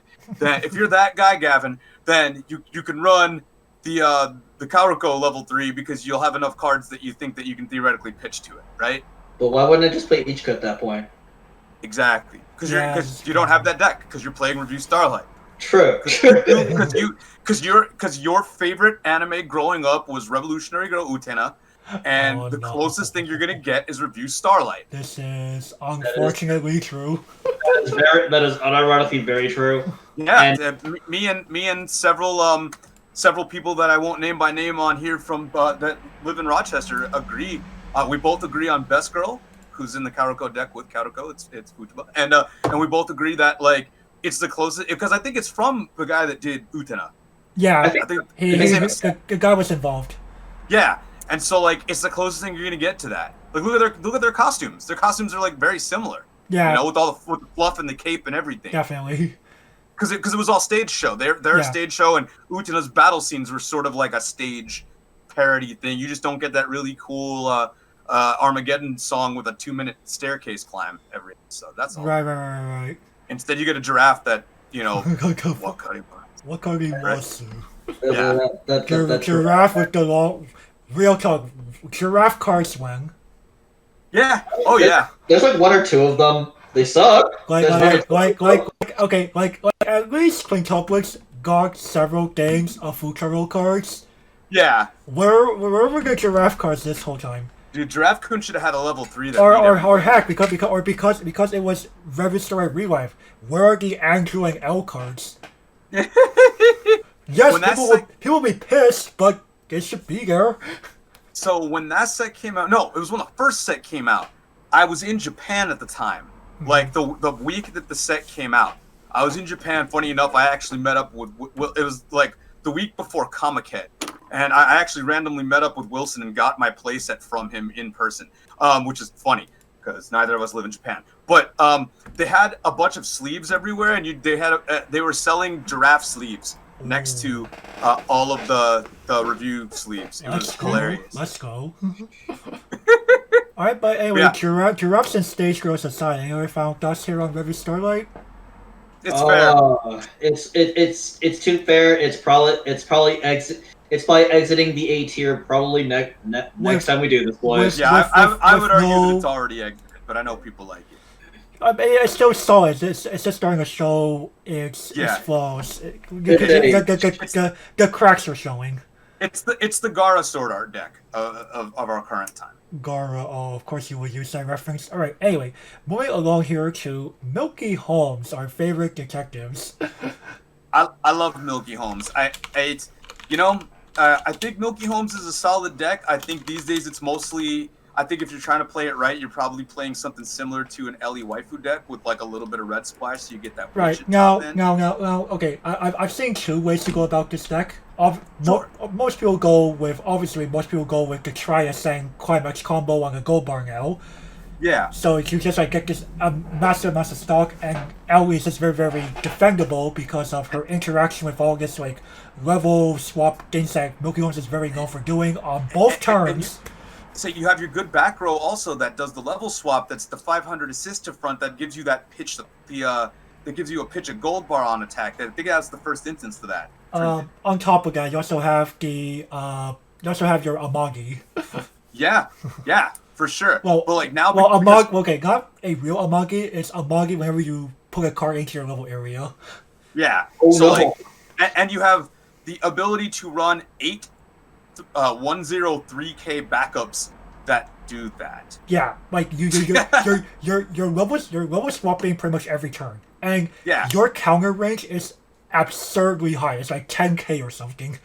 Yeah, on like a level 1. Right. The only thing the deck fears is bombs, and people aren't playing bombs. Yeah, so no much one's anymore. really playing bombs. And on top of that, now going back to what I was trying to say, people can either go into, as Mike was saying, they can go into the new witch combo from the movie set, or they could go in, or because of the new joke set that actually gives some playable cards, one of them being a standby trigger. Some people have been doing standby with bar, so they can try to crap out their Ellie's early at level 0 and then start going the fuck in. Oh yeah. No, there's so many ways to run the deck. I think it's like a basic like 35 card shell with like the ability to like play around a little bit. I think with the fact that Garden's at 2 now, I think that's why you kind of want, in my opinion, to run the 8 bar, because you're looking again. There's that back row that does the level swap, as well as having the effect where when you trigger a gold bar, pitch a card, grab a card out of clock yourself, and it allows you to get your Gardens out of clock. Right. Yeah. So we could see a return of 8 gold bar. Yeah, on top of that, Milky Holmes has a lot of like very standalone like capable level grades. You have the early Restander, you have Witch Shero from Yeah, the Witch Charo's really good. like she cross turns Greg can say burn one. That's how Yeah. powerful. Yeah. So she gets the ability of whenever a card enters the level area once per turn, she gets on reverse, pay one, gets one to burn one. Yeah, and she gets Pretty power, good. Pretty right? good. And she gets really big, yes. She gets Wake. Good luck running over that. Yeah, like that. Milky Holmes' big strengths are in the fact that it's probably the most defendable deck in the game. Right. Like as far as your cards the go. biggest problem that I would argue is if Milky Holmes is one of those decks where if you make even one mistake, you just lose the game. Period. Yeah, and it's very easy to make a mistake with that back row Ellie because you're paying one and you have to know how many cards. It's like running a one of Torch, like every turn. Mm-hmm. And man, the amount of times I've seen like 3-4 climaxes on that, more than I'd like to remember. But yeah, like Milky Holmes would probably be harder if it wasn't for the fact that its floor wasn't so high. Yeah, I also don't think it has a terribly high ceiling on finishing power. It does. doesn't. It's a pretty linear. Well, I wouldn't say true linear, but it's a pretty narrow focused deck. Yeah, your best finishers, I mean, there's 4 finishers in the deck that I see, and that's a clock kick on climax combo, a burn 4 on reverse climax combo, which I don't think you want to be burning 4 anymore, but that's just me. Right. You've got Witch Girl, which is really good because she heals on play, but she's only a burn 1 on reverse, and right? there's the restand. Yeah, and your restand, which is high cost. It's pay 2 pitch 2. Mm-hmm. And it's pay 2 pitch 2 when the center character attacks. Right. So like if that happens to be the card in your center and you needed to wait in order to do it for whatever reason, right? If you get reversed in center, you just don't have the ability to actually do. If they back up over you wasted stock. Right. That's kind of a problem. Yeah, You just kind of cry at that point. yeah. It's like what the deck is lacking is the deck is lacking modern cards. It's probably one of the best legacy decks in the game because all your cards are legacy cards, aside from a couple cards that feel like they're new cards, but actually came out like 4 years ago. Or even before that. Yeah, like the back row Ellie is from the extra booster that came out like 4 or 5 years ago. Yeah. Like it's not old. It's some old stuff that's again they look capable and they are, but they were from a while ago. It's you know what it is. It was in my opinion, it's Bushiroad's first pet set, right? Because Milky Holmes is their property, Right. and they gave it cards that kept it relevant. I feel like they never gave it cards that made it the most broken deck in the game. I don't even think Cordelia's Garden's broken at 4. No. But because like I think the problem. Really quick history. The only reason why Cordelia's Garden was staying in the first place was because at the time that they did it, Milky Holmes was one of the better heal spam decks. Yeah. Oh yeah. And they just wanted to make sure that it wasn't doing that so much. It was rest, but it gave power, right? It was rest. It cost it one more stock. Yeah. And it gives a detective character 3k power until end of turn. Which is pretty good. Yeah, it's a great card. It's not. I don't think it's the broken card that like R&D thinks it is, but it's a great card. Again, the problem isn't really. Again, sometimes with like these heal cards, they're not there because of. Yeah. They're not there because they're broken. They're there because they encourage an unhealthy game state at the time. Yeah. No, for sure. And they encourage double losses.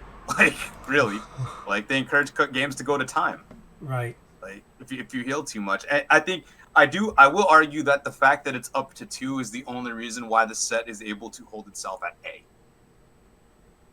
Alright. That's just my thoughts. For sure. Alright, well, moving on. Speaking of legacy, let's move on over to good old rewrite. Yes, so we all know that the Kagari Kotori deck is the best one. No. Man, this deck is just hanging in there. You had to start talking about this with a joke of all things. This is just kind of a man. Well, I don't know how she's still hanging in there. I really don't. But she's again okay. So I would kind of argue that rewrite is kind of like you gotta work a little harder to have like that counter reach that say Milky Holmes has. Yeah, you definitely have to work harder to get it, but you also have a bondable. You have a card that bonds to the stupid counter. Right. So it's almost like you're playing 8 counters anyway. Yeah, it's I don't know. I feel like Guardian is still a good deck. I don't feel it's S tier like it was when it was out, obviously, and it didn't get anything really worth playing, in my opinion, from the new key set. I know some people are playing a couple of early play or something. I don't think it's worth running. No.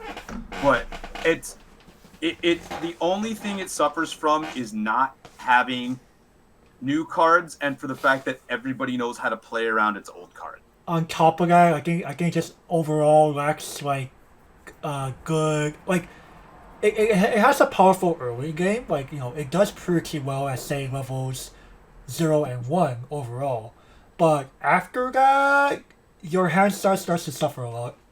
Yeah, there's no good on trait or on character, I guess, brainstorm. So you're running an off character name brainstorm, which makes it difficult because your Amagi can't hit it.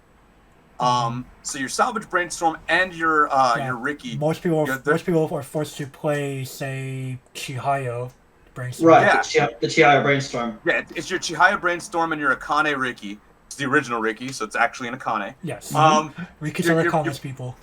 Yeah, you're probably playing those, and they're off name because you need them to be Lucia or Shizuru, right? Mm-hmm. And so your Amagi, which is probably one of your best ways to get card advantage, sometimes just whiffs, and you can't hit 2 of your best pieces of utility with it. And so, like, I feel like Rewrite's one of those decks that it really wants to get to level. I think it wants to get to level 1 first. Definitely. So it can hold back, and you can't get over it because it's got 2 gloves in hand at all times. Right. Yep.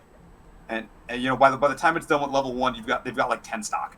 So they're just sitting on a 5k counter in their hand, and you're not getting over them. And then what it used to want to do is load up the field with like the 2-1s, right?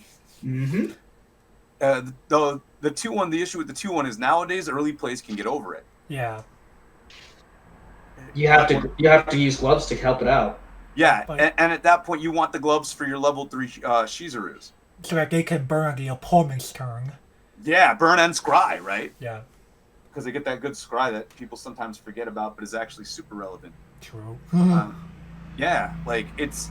I think, I don't know. The deck definitely, as you were saying, has to work a lot harder to do what it used to do, and it absolutely has no play against bombs. If you can overpower it somehow, or if you bomb it, it can't do anything. Right.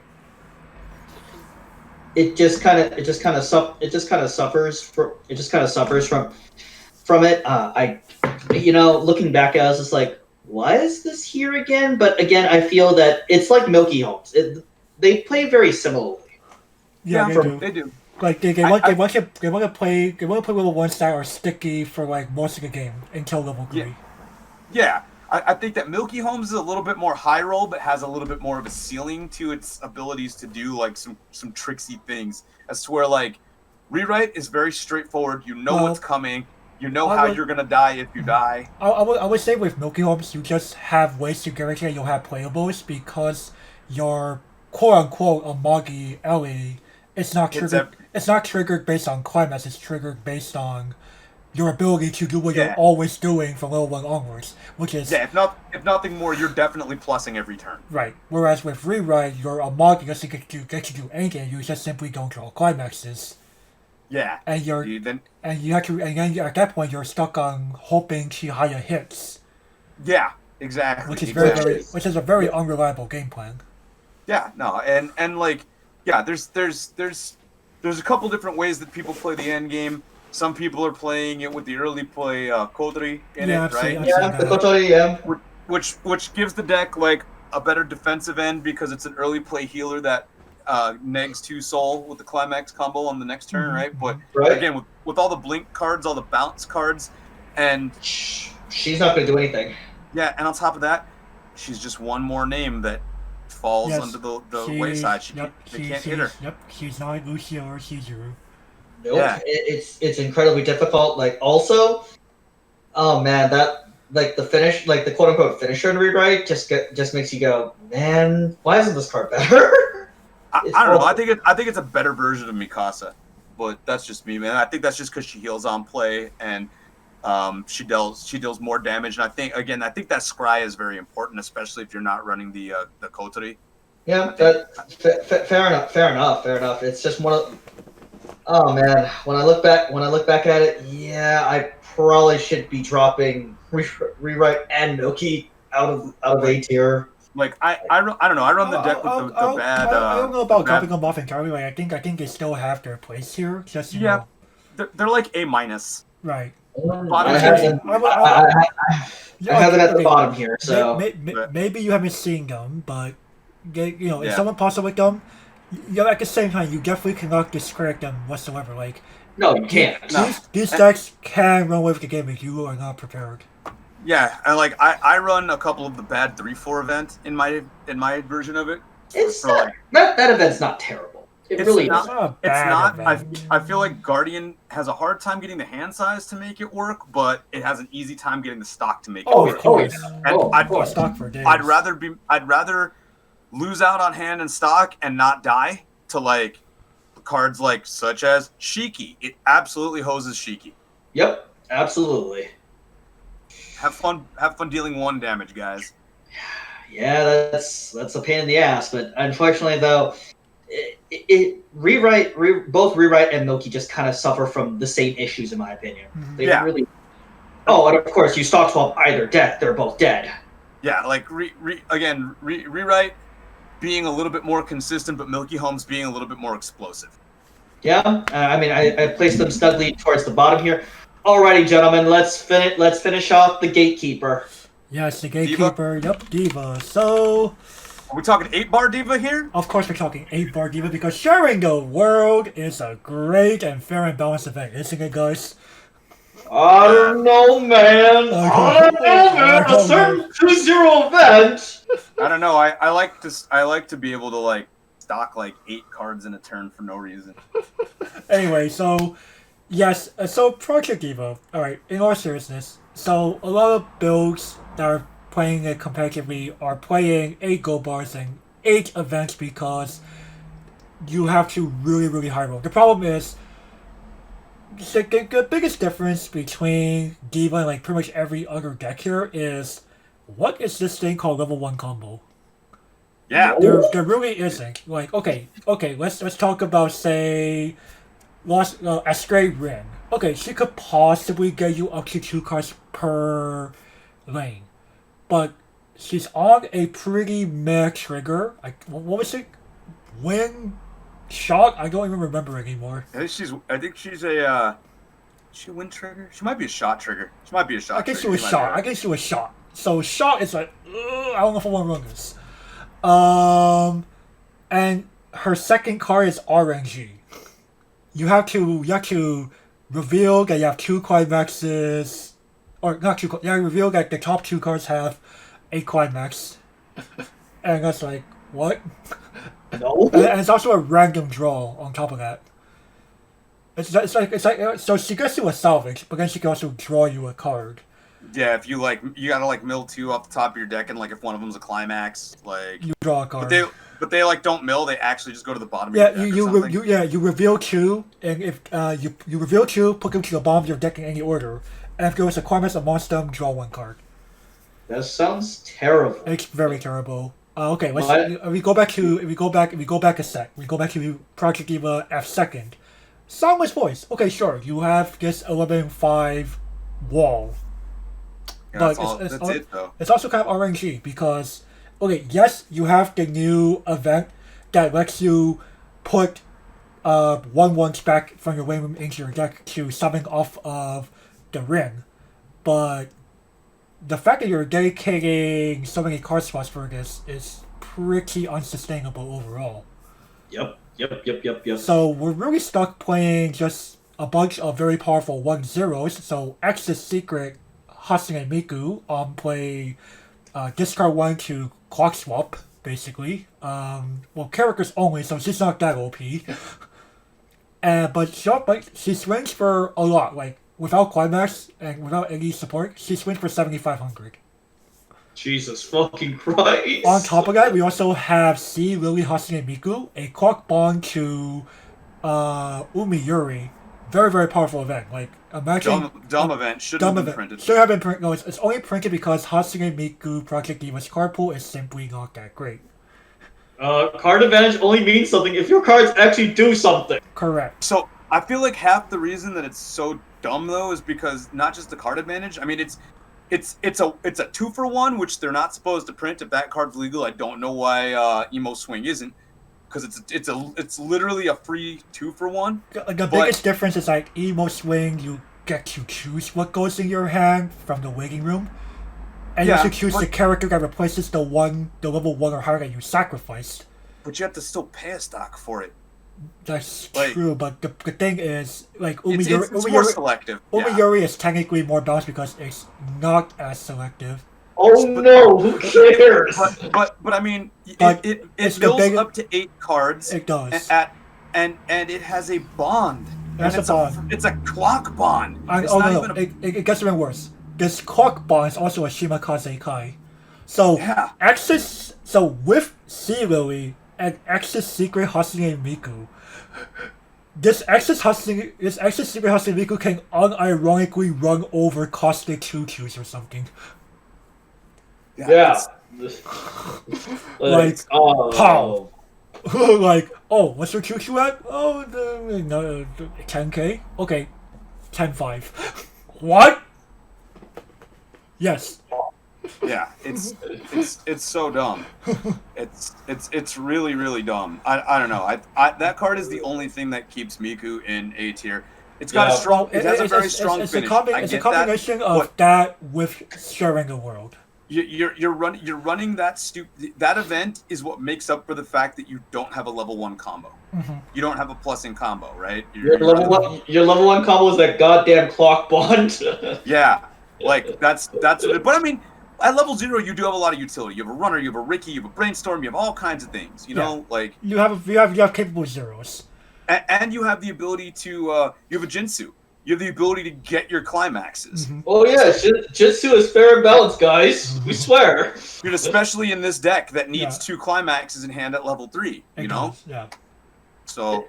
But it is balanced in the fact that it does hit itself a lot. Sure, but I've definitely watched people like mill through their entire deck with 2 events, then or the ability to just loop the events, get themselves up to level 3, refresh their deck, Jinsu themselves their climax, and then just finish people off because your level 3 heals. Oh yeah. It's not fair. It's not fair at all. It's just like okay, all of that costs like no stock. If anything, you're gaining stock from doing it because sharing the world says you put characters from your waiting room into your stock whenever you play a climax from hand. Yeah. Your new World Hatsune Miku combo that we're talking about here plays your hand in hand from your hand. So the more sharing the worlds you have in memory. Oh, by the way, it goes into memory, adding on top of your clean compression. Yeah, it's really dumb.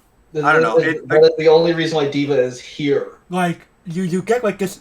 So you basically to have like all the hand you want for no reason, all the stock you want for no reason, and up to 6 instances of damage a turn for no reason. Yeah, like. And again, I think it is bottom A tier because again, it does hurt itself a lot, and it sometimes just doesn't matter.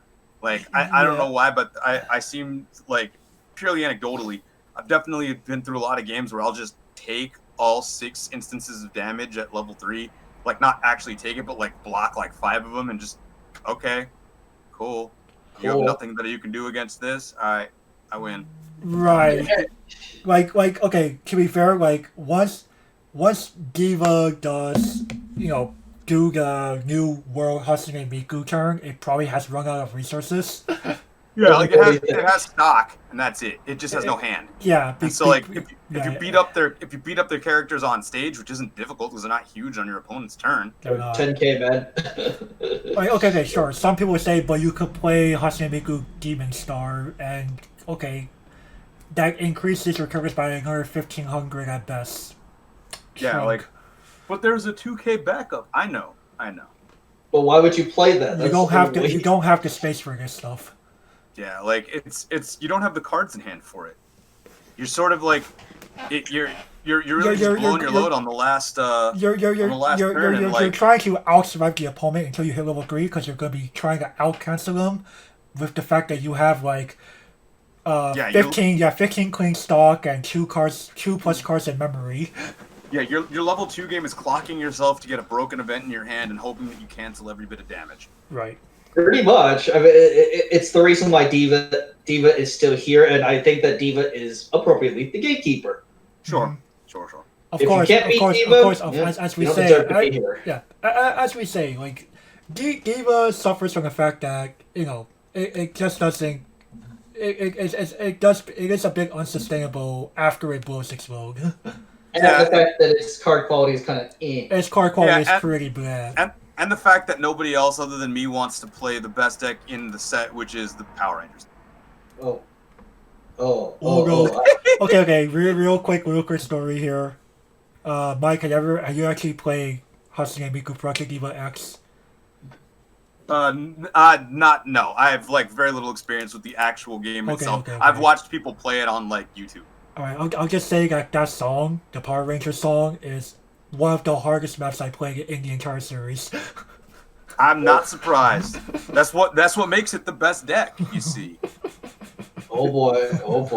Okay, John. Right. Okay. Your 2/2 doesn't have a color requirement. Your 2/2 It doesn't have a color requirement.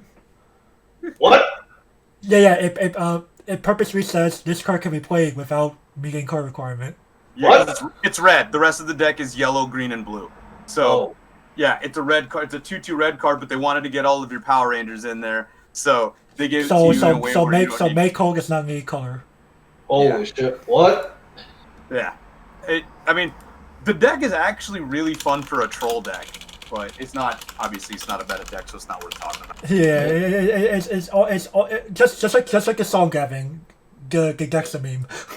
I see. All right. Well, next is this is the time we're all waiting for. What do we think actually happens this coming December? Yup. So we will begin with none other than Gavin. Okay. So, Saekano.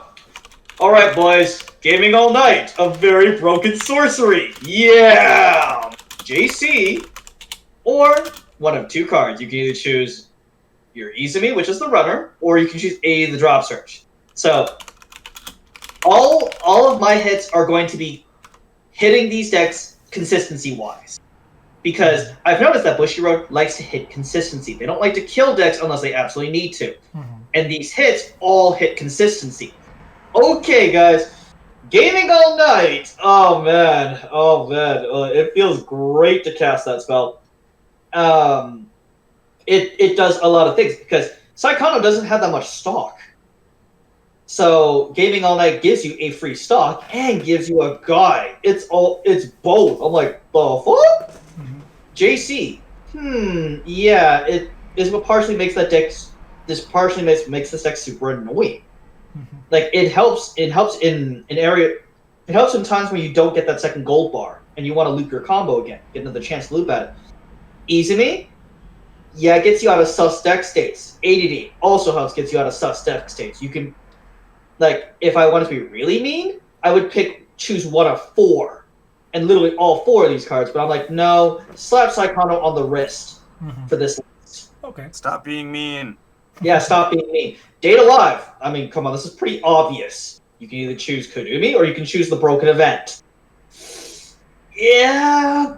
Kodumi just makes that. Kodumi just makes things unfair. So does the event. Like they're both modular, and modular in Weiss Schwarz. Yeah, you don't want to give players too much choice. Or if anything, make it cost more. Or Yeah, not for free. Yeah, you don't want to have them so much choice for free. Right, and both the event and Kodumi are just too free. SAO, Azusa or Spriggan? I know, a lot of people are going to be like, wait, Azusa? Really? Yes, because Spriggan, a lot of people are just going to pick Spriggan. I know that. So effectively banning Azusa hits their mill, which makes that level 1 combo less consistent, and also makes Spriggan less consistent. Mm-hmm. Remember, my goal here is to hit the consistency patterns. Now, if they choose Azusa, okay, that's probably what I would pick out of these two, because you know what, I like my free mill, I really do. For Data Live, I would choose Kudumi. For Saekano, oh man, that's a really difficult choice, but I think I'm gonna actually have to pick JC on this one. Yeah, I need it for the end game and to save your level 1 if you don't have the combo. Correct. So I'm pretty much just hitting the other two consistency options. Grisaia! Now, Grisaia. JC. Yeah. JC and the anti-heal. Again, JC is an annoying card. Especially the ones that go to exile. Please, no more of this crap, Bushy. I'm glad you fixed that with Yotsuba, because it's really it kind of really pisses me off. But at the same time, okay, you get to pick. Do you want JC to deny reversals, or do you want your anti-heal, aka the reason you exist in general in most competitive players' minds? So, majority of people are gonna pick the anti-heal, and I would as well, because that's pretty much the reason to exist. Effectively banning JC. See, and me, I think because I didn't put this on here. I didn't put Grisaia on there. I think there are way too many kill the stocks. So I would 100% of the time pick the JC. Fair enough. Now, of course, the unbans. Like I mentioned earlier, Idolmaster Cinderella Girls. Literally, just lift the entire list. It's not a problem. It really isn't. Idolmaster Cinderella Girls is gated by the fact that the deck is glorified vanillas. Is literally, yes, Kome, yes, most people view Kome as a problem. I just go, shrug. It's a free mill 4. Like, it's a mill 4 that allows you to grab a climax. Okay, fair enough. But at the same time, I go, what else does this deck do besides mill? It doesn't do anything else. It's like, it won't. I don't think it'll be like it won't be a bastion of now Cinderella Girls becomes S tier again. No, I don't think that'll be the case. Monogatari. Come on, this is a long time coming. This is a long time coming. Like, come on, just free both 2016 sets at the same time. They won't matter. And what I like, an interesting pick. I don't think either one of my co-hosts will probably agree with this one, but Kino Logic. I think the principal can come back in limited quantities. Like, Kino Logic was mostly banned because people complained about it. It wasn't because it was broken. Well, too many people used it. It was. I think that's why they started printing all those blink cards. It's because too many people were running. Like, it was being heavily represented and just crushing people. Right. And I was saying how this guy was, or this headmaster was saying once per turn. Oh hell no! It refilled your hand back to 4 cards after fusing. Like you just do 2 to 3 transunions and you're just like, yay. Yeah, like it made it so that your trance was like free on hand size, right? Because you went 1 for 1, right? So I don't know. I think the issue with it is, maybe they could bring it up to 1, but the problem is it's too easy to get cards because you have all kinds of utility in that deck too. Like, yeah, you have your Asuza, you have your brain taps out brainstorms, you have your plussing card, everything else. You have the ability. All you need with that card is 1 in hand because you clock it. Right, you clock it. You draw 2 cards. It helps, but you only need 1 of it to use its broken effect. That's my point. Right, and the thing is that of course, the way I see it, maybe we could introduce a bit of Hina back into the metagame, to spice things up. All right, I'm going to pass the baton here. All right, sure thing. I'll be over to myself here.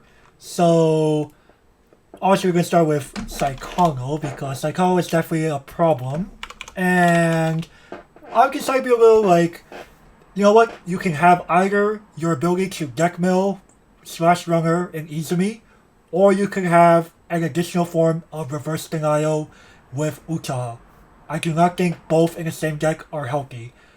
I did not want to go as tough as Gavin, because I was like, you know what? I think the only real problem cards are these two, because Izumi allows for deck mill in situations where the deck state is less than ideal, and Utaha is Utaha. She just goes, I'm a memory enabler that also denies reversals. I do not think having these cards in the same deck is healthy. I think it will still allow Saekano to be playable, but not super. It will not just simply run with the game against non-wall decks at that point. Alright, SAO. I'm going to be a little stricter here. So, just like Gavin, I have decided to choose the level 0 Kirito is getting ready in ordinal scale here, the Azusa and Sprig and Night Kirito.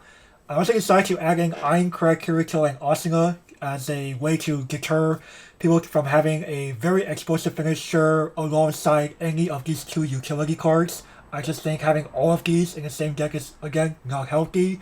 SAO players should be limited in what they can have in a deck.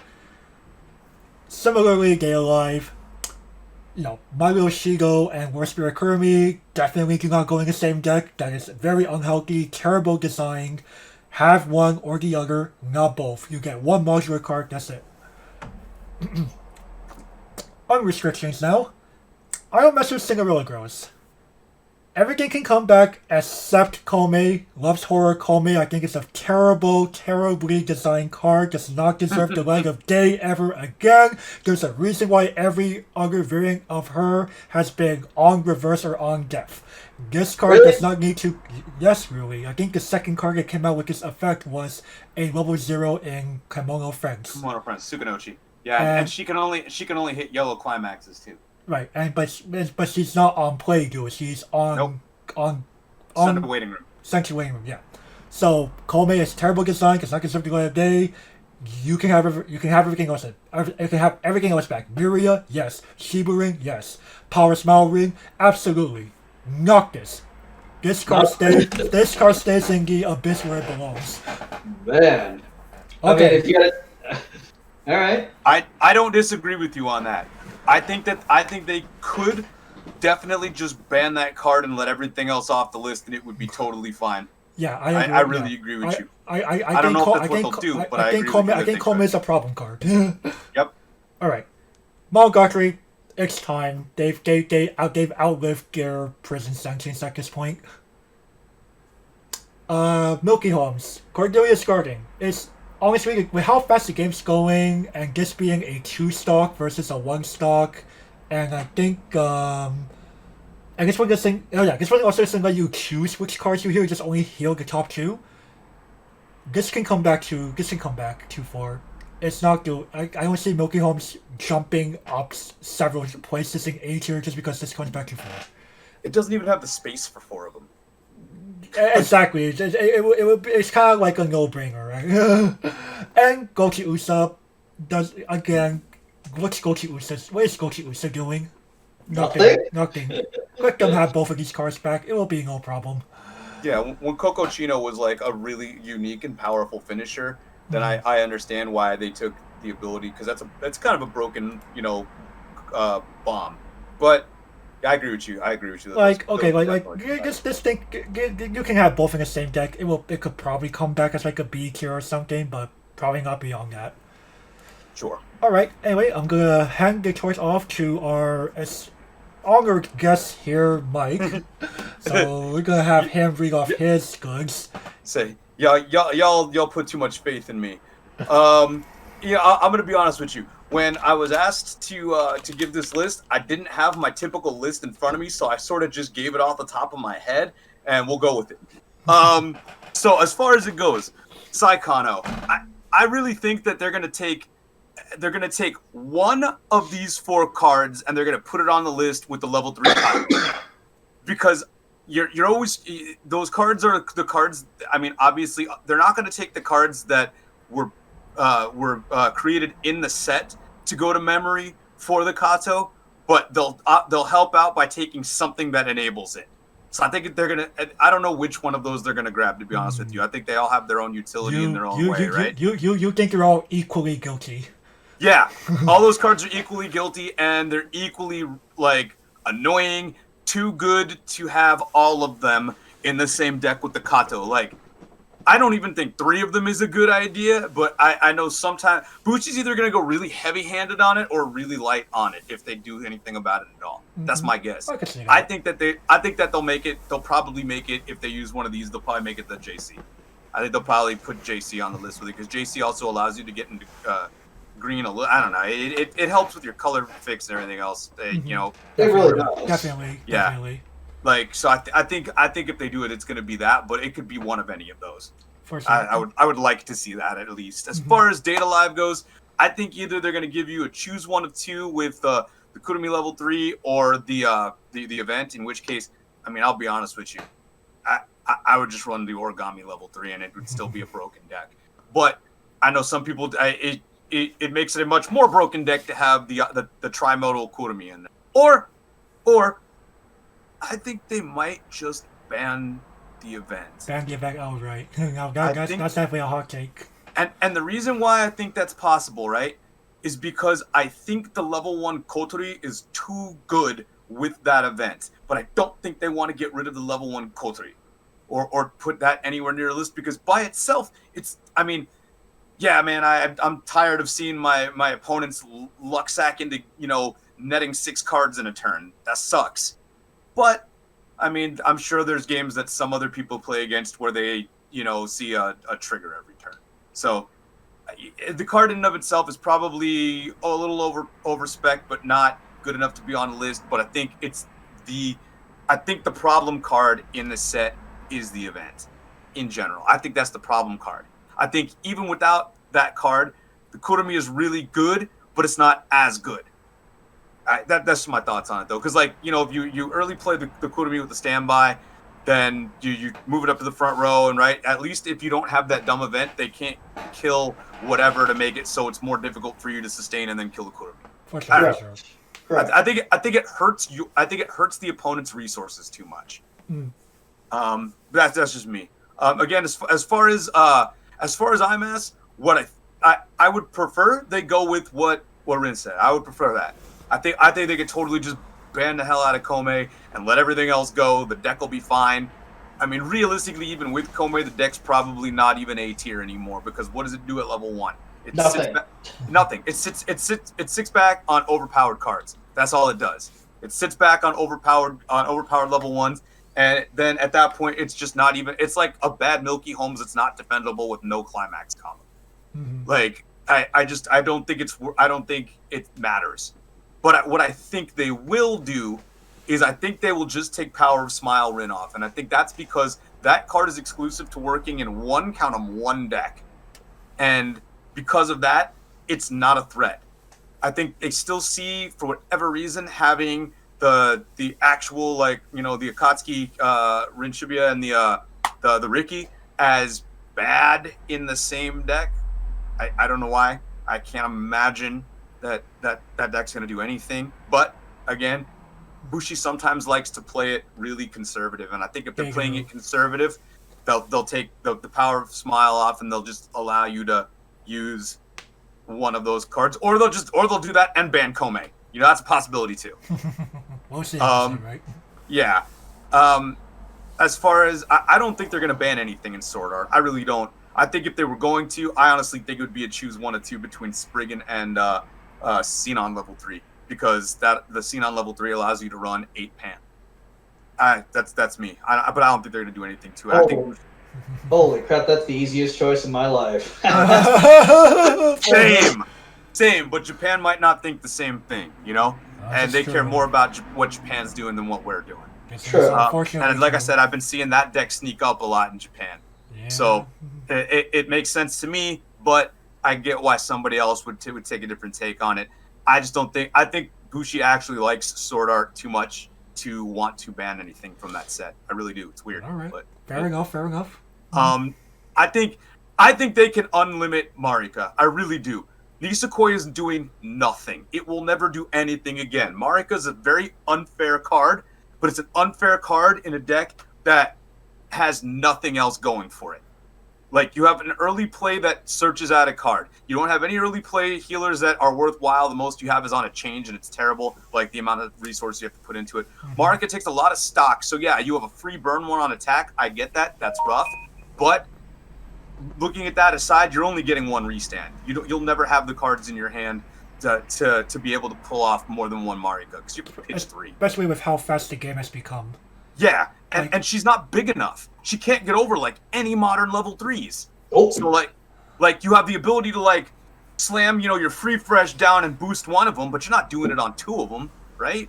Nope, so not even close. Yeah, so like I just don't think it matters anymore is what it boils down to. It's like it was like unleashing Laharl. Who cares? Like I love this guy. That's the first set that I ever max rared, but who cares, right? Mm-hmm. As far as Fate goes, I think they're gonna take Ilya off the list because they're reprinting her. That's what I think. I think they're going to take her off the list. I think there are enough sets that have a similar to an Akatsuki effect that also have a free fresh, so that doesn't matter. I think that's the only reason she was on that list is because her with the free fresh is a little bit spooky with the rest of everything else. I think Bushi was very heavy-handed because the deck itself did exactly what Bushi didn't want it to do, which was drag games to time. Right. Bushi hates when sets drag games to time.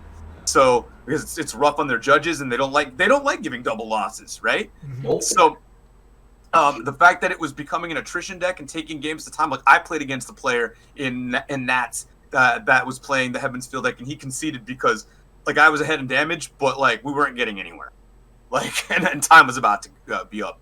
So I think adding the Ilya Kotsky back does nothing that hinders this deck. Because right at that point, what are you playing with it? Who cares, right? It's if nothing more, you can just use the Sakura Akatsuki and like you're hitting the same amount of cards because you're running the same amount of non-green cards now in the deck as you were running non-master cards then. Yep. So I don't think having the Ilya on there is worthwhile. I think they take it off, especially because they're reprinting it. I really do think that Bushi looks at reprinting cards as them no longer being a danger. Maybe I'm wrong. We'll find out. We'll find out. Bushiroad does things that surprise even the best of us. Oh yeah. Gatorade, yeah, we all think that Gatorade can be unleashed. Whether they will or not, they may have even forgot about that set. And the issue is the same thing as was the issue with Cinderella Girls is that people just played the hell out of it. They played it into the ground. So it's that's the fear. But you could put every good card, every quote-unquote broken Monogatari card in a deck together, and you're probably not even B tier still. Because, like, Hanakawa's deal was that she used to be able to sustain herself on stage as a 2-2-9-5. That means nothing to early plays anymore, So you're not going to be able to pull that off many turns in a row. As far as the Mayoi goes, one turn of having 4 ping ones on something isn't probably going to win you the game. So anymore, the game is just too powerful, too explosive, too fast, and the shell of the deck that has to go with that isn't good anymore. It's just not. It's seen its day. It doesn't matter. It's a C tier deck if it's lucky. Capo, I know this is a hot take. I think that they're gonna unrestrict it after the millions of years that our swimsuit friend and our xylophone event have been on the list. I only think that because they printed the new set and they reprinted both of those cards in foil. I know that's a silly reason to think that they're going to do it, but they have so many other heel loops in the game that it probably doesn't really matter. Like, I don't know where you'd fit those cards anymore into a deck. Your cards these days, your deck has to, all the cards in your deck have to have some kind of utility, right? So, like, you could squeeze the event in because the event's still really good. It's a 2/2, heals any 2 cards out of your clock and puts itself in memory. That's a really good card, right? But a 1/1, what is it? A 1/1 2K that the only thing good about it is that it has an alarm effect, essentially. I just don't see having the space for it. Capo's already hurting for space, in my opinion. Because, like, if you're in blue, what do you want to be running over those? I probably want to be running the anti-damage. So I just don't think it matters anymore. Like, I'll probably, if they unrestrict it, I'll build a stupid fun, like, yellow-blue magic deck that might win a local tournament and won't do anything else. So I think they may actually be poised to take position to take that off. Okay. My last is a hot take that's probably not happening, but I think that they could. I think that they could bring back. They could easily bring back Emo Swing, because there are too many cards that do the same thing but better. Haruhi's not a competitive deck. As much as I wish it was, man, I love that deck. And there are people that'll argue that the standby version's really good, and I'm here to tell you the standby version is at the absolute best on its best day, an A- tier deck, and probably closer to low B. The only thing that keeps it going a lot of the time is the fact that you have a dumb level 3 that stops people from playing climaxes. And it's off trait of everything. So you can't even do anything with it unless you have a gate. And it can't be played. You can't use its effect with the standby. So I think they could put Emo Swing back. There's not even enough room in the stupid deck for the card. As to where I would love it if they put Unlinking Information back in. They're not going to do it. They love climax combos too much, and you would make room for that card because it's the only defensive card. It was the only reason to play the deck. It's the only thing that would make the deck even competitive. So they're never going to give it back. Silly. But Emo Swing, they could bring Emo Swing back. Nobody cares. Those are my choices. Again, a couple things I probably forgot. A couple things I probably feel one way that probably aren't. But we'll see. Well, some things I forgot. Yeah, I completely forgot about Monica. Shit, they could just bring her back. Yeah. Fate. You know what? Fate, you have not served your prison term yet. Well, I think the cards that they printed in the new set are to give you alternatives from using these cards. I think some of them are going to be better versions of things to try to deter you from using the banned cards. That's all. Fair enough. Fair enough. Right. Capo, as a brand new owner of Capo, you know what? I'm secretly hoping you're right. But where would you put those cards other than in a joke deck? You don't, dude. When trying to build it, I was just like, man, we're out of space. Yeah. We're out of space. Yeah. The Capo already has so many good cards, especially with the new set. It does. You can't even fit your niche fun stuff in it anymore. No. And then of course I stand alone with Cinderella Girls, boys. I stand alone. You know what? She's not a problem because of the fact it's not the cards themselves. It's more of the deck they go in. Really, man? Glorified vanillas.dec. So I think the problem with Komei is that she sets a precedent. Yeah. She sets a precedent for this card not being unfair. And that card is unfair in any modern deck. Mm-hmm. The fact that any card that mills an extra card on play than any other card, right? It mills 4? Yep. Yeah, it's like on play, mill 4. If you see a climax, if you want it, grab it. It doesn't matter what climax, it's on play. So it makes it so that you have your climax in your hand anytime you want to slam it. Right. Is what it boils down to. That card in any serviceable deck. I look at it going this is poor design, no matter how you look at it. Yeah. The on death ones are a little bit broken too, but at least they're usually delegated to specific colors also, right? Because there's one in specific colors or you're on level 1. What's that? There are specific colors like the one in Kimono Friends, or they're level 1 like Darkness in Konosuba. Yeah, exactly. Oh, there's one in Fantasia Bunko also. Right. There's it's on a U. Like I was thinking, at least if you're on death, you want to have the climax on your turn. You have to purposely play over them. Yeah, exactly. And you have to go super negative to get that climax on your turn. So whereas, the thing with Komei is, okay, you can just play her down and attempt the top 4. Yeah, she fixes too many poor deck states too. Yeah. Again, it's for any modern deck, that card is too good, and to keep it or to unrestrict it sets a bad precedence. It's to say oh yeah, this was fair, which when it really isn't. Yeah, you have too many Akatsuki's for them to say that effect is bad, right? You have too many anything that basically is a unique effect that is too strong. You don't see any other Akanaris, right? No, we don't. They printed that stupid card once. We don't see any other cards like Rest. Yeah, exactly. I'll be realistic. They could probably take Rest off too, and it'd be fine. But they won't because it's again bad precedence. 1 stock goes to memory, heals 2. That sets a bad precedent. Or if Emo Swing came back, it sets a precedent for this kind of card is allowed in modern decks. Yeah, the problem with it is they've printed a card that does the same thing in TLR, but instead of having to sack a character for it, you just clock yourself. So like I think Emo Swing could be unrestricted because there are too many cards that do the same thing but better. Like again, the event in Diva, it does that, except it's not as selective, but it mills through 8 cards and you can bond to it, and it's 0 cost, as to where Emo Swing has a 1 stock cost to it. It is too good, but there are cards that are better that exist, and it belongs in a deck that's there's no place to put it anyway.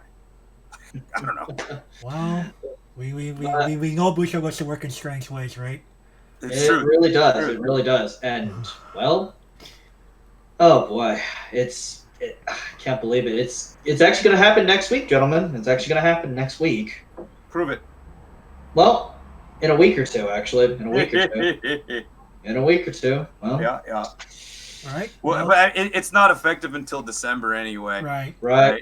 And we've already all competed by then. Yep. So it's effective before Nationals. So like, get all these cards out of your system before Nationals, and then sit back, cross your fingers that your favorite card got unbanned, so you can play your CG deck in Nationals because you know it's going to win for you, or cry because you can't play a broken event with a broken modular level 3 in Daylight. Right. Alrighty. So you got your final words before we close off? No, I think we're good, actually. Like, alrighty. Well, with that, everyone, so gentlemen, I would like to thank Gavin and thank Mike here for joining me tonight in this setup. And for sure, we love having you. For this very, very long discussion on mega analysis and our predictions as to what's going to happen this coming December. And with that, everyone, we hope you enjoyed what you saw. Y'all know the drill by now. Be sure to give this video a thumbs up, leave a comment, subscribe, ring the notification icon, share the video because it helps the YouTube algorithm. Oh, by the way, we need timestamps again. It's okay. I was typing them when we were doing this. Oh, okay. I was about to say. Oh boy. No. Time is just like a man-made concept, man. It doesn't need. This is very true. Time is a man-made concept, but hey, for y'all, timestamps are right there. And with that, everyone, we will catch you all next time. Bye-bye. Bye.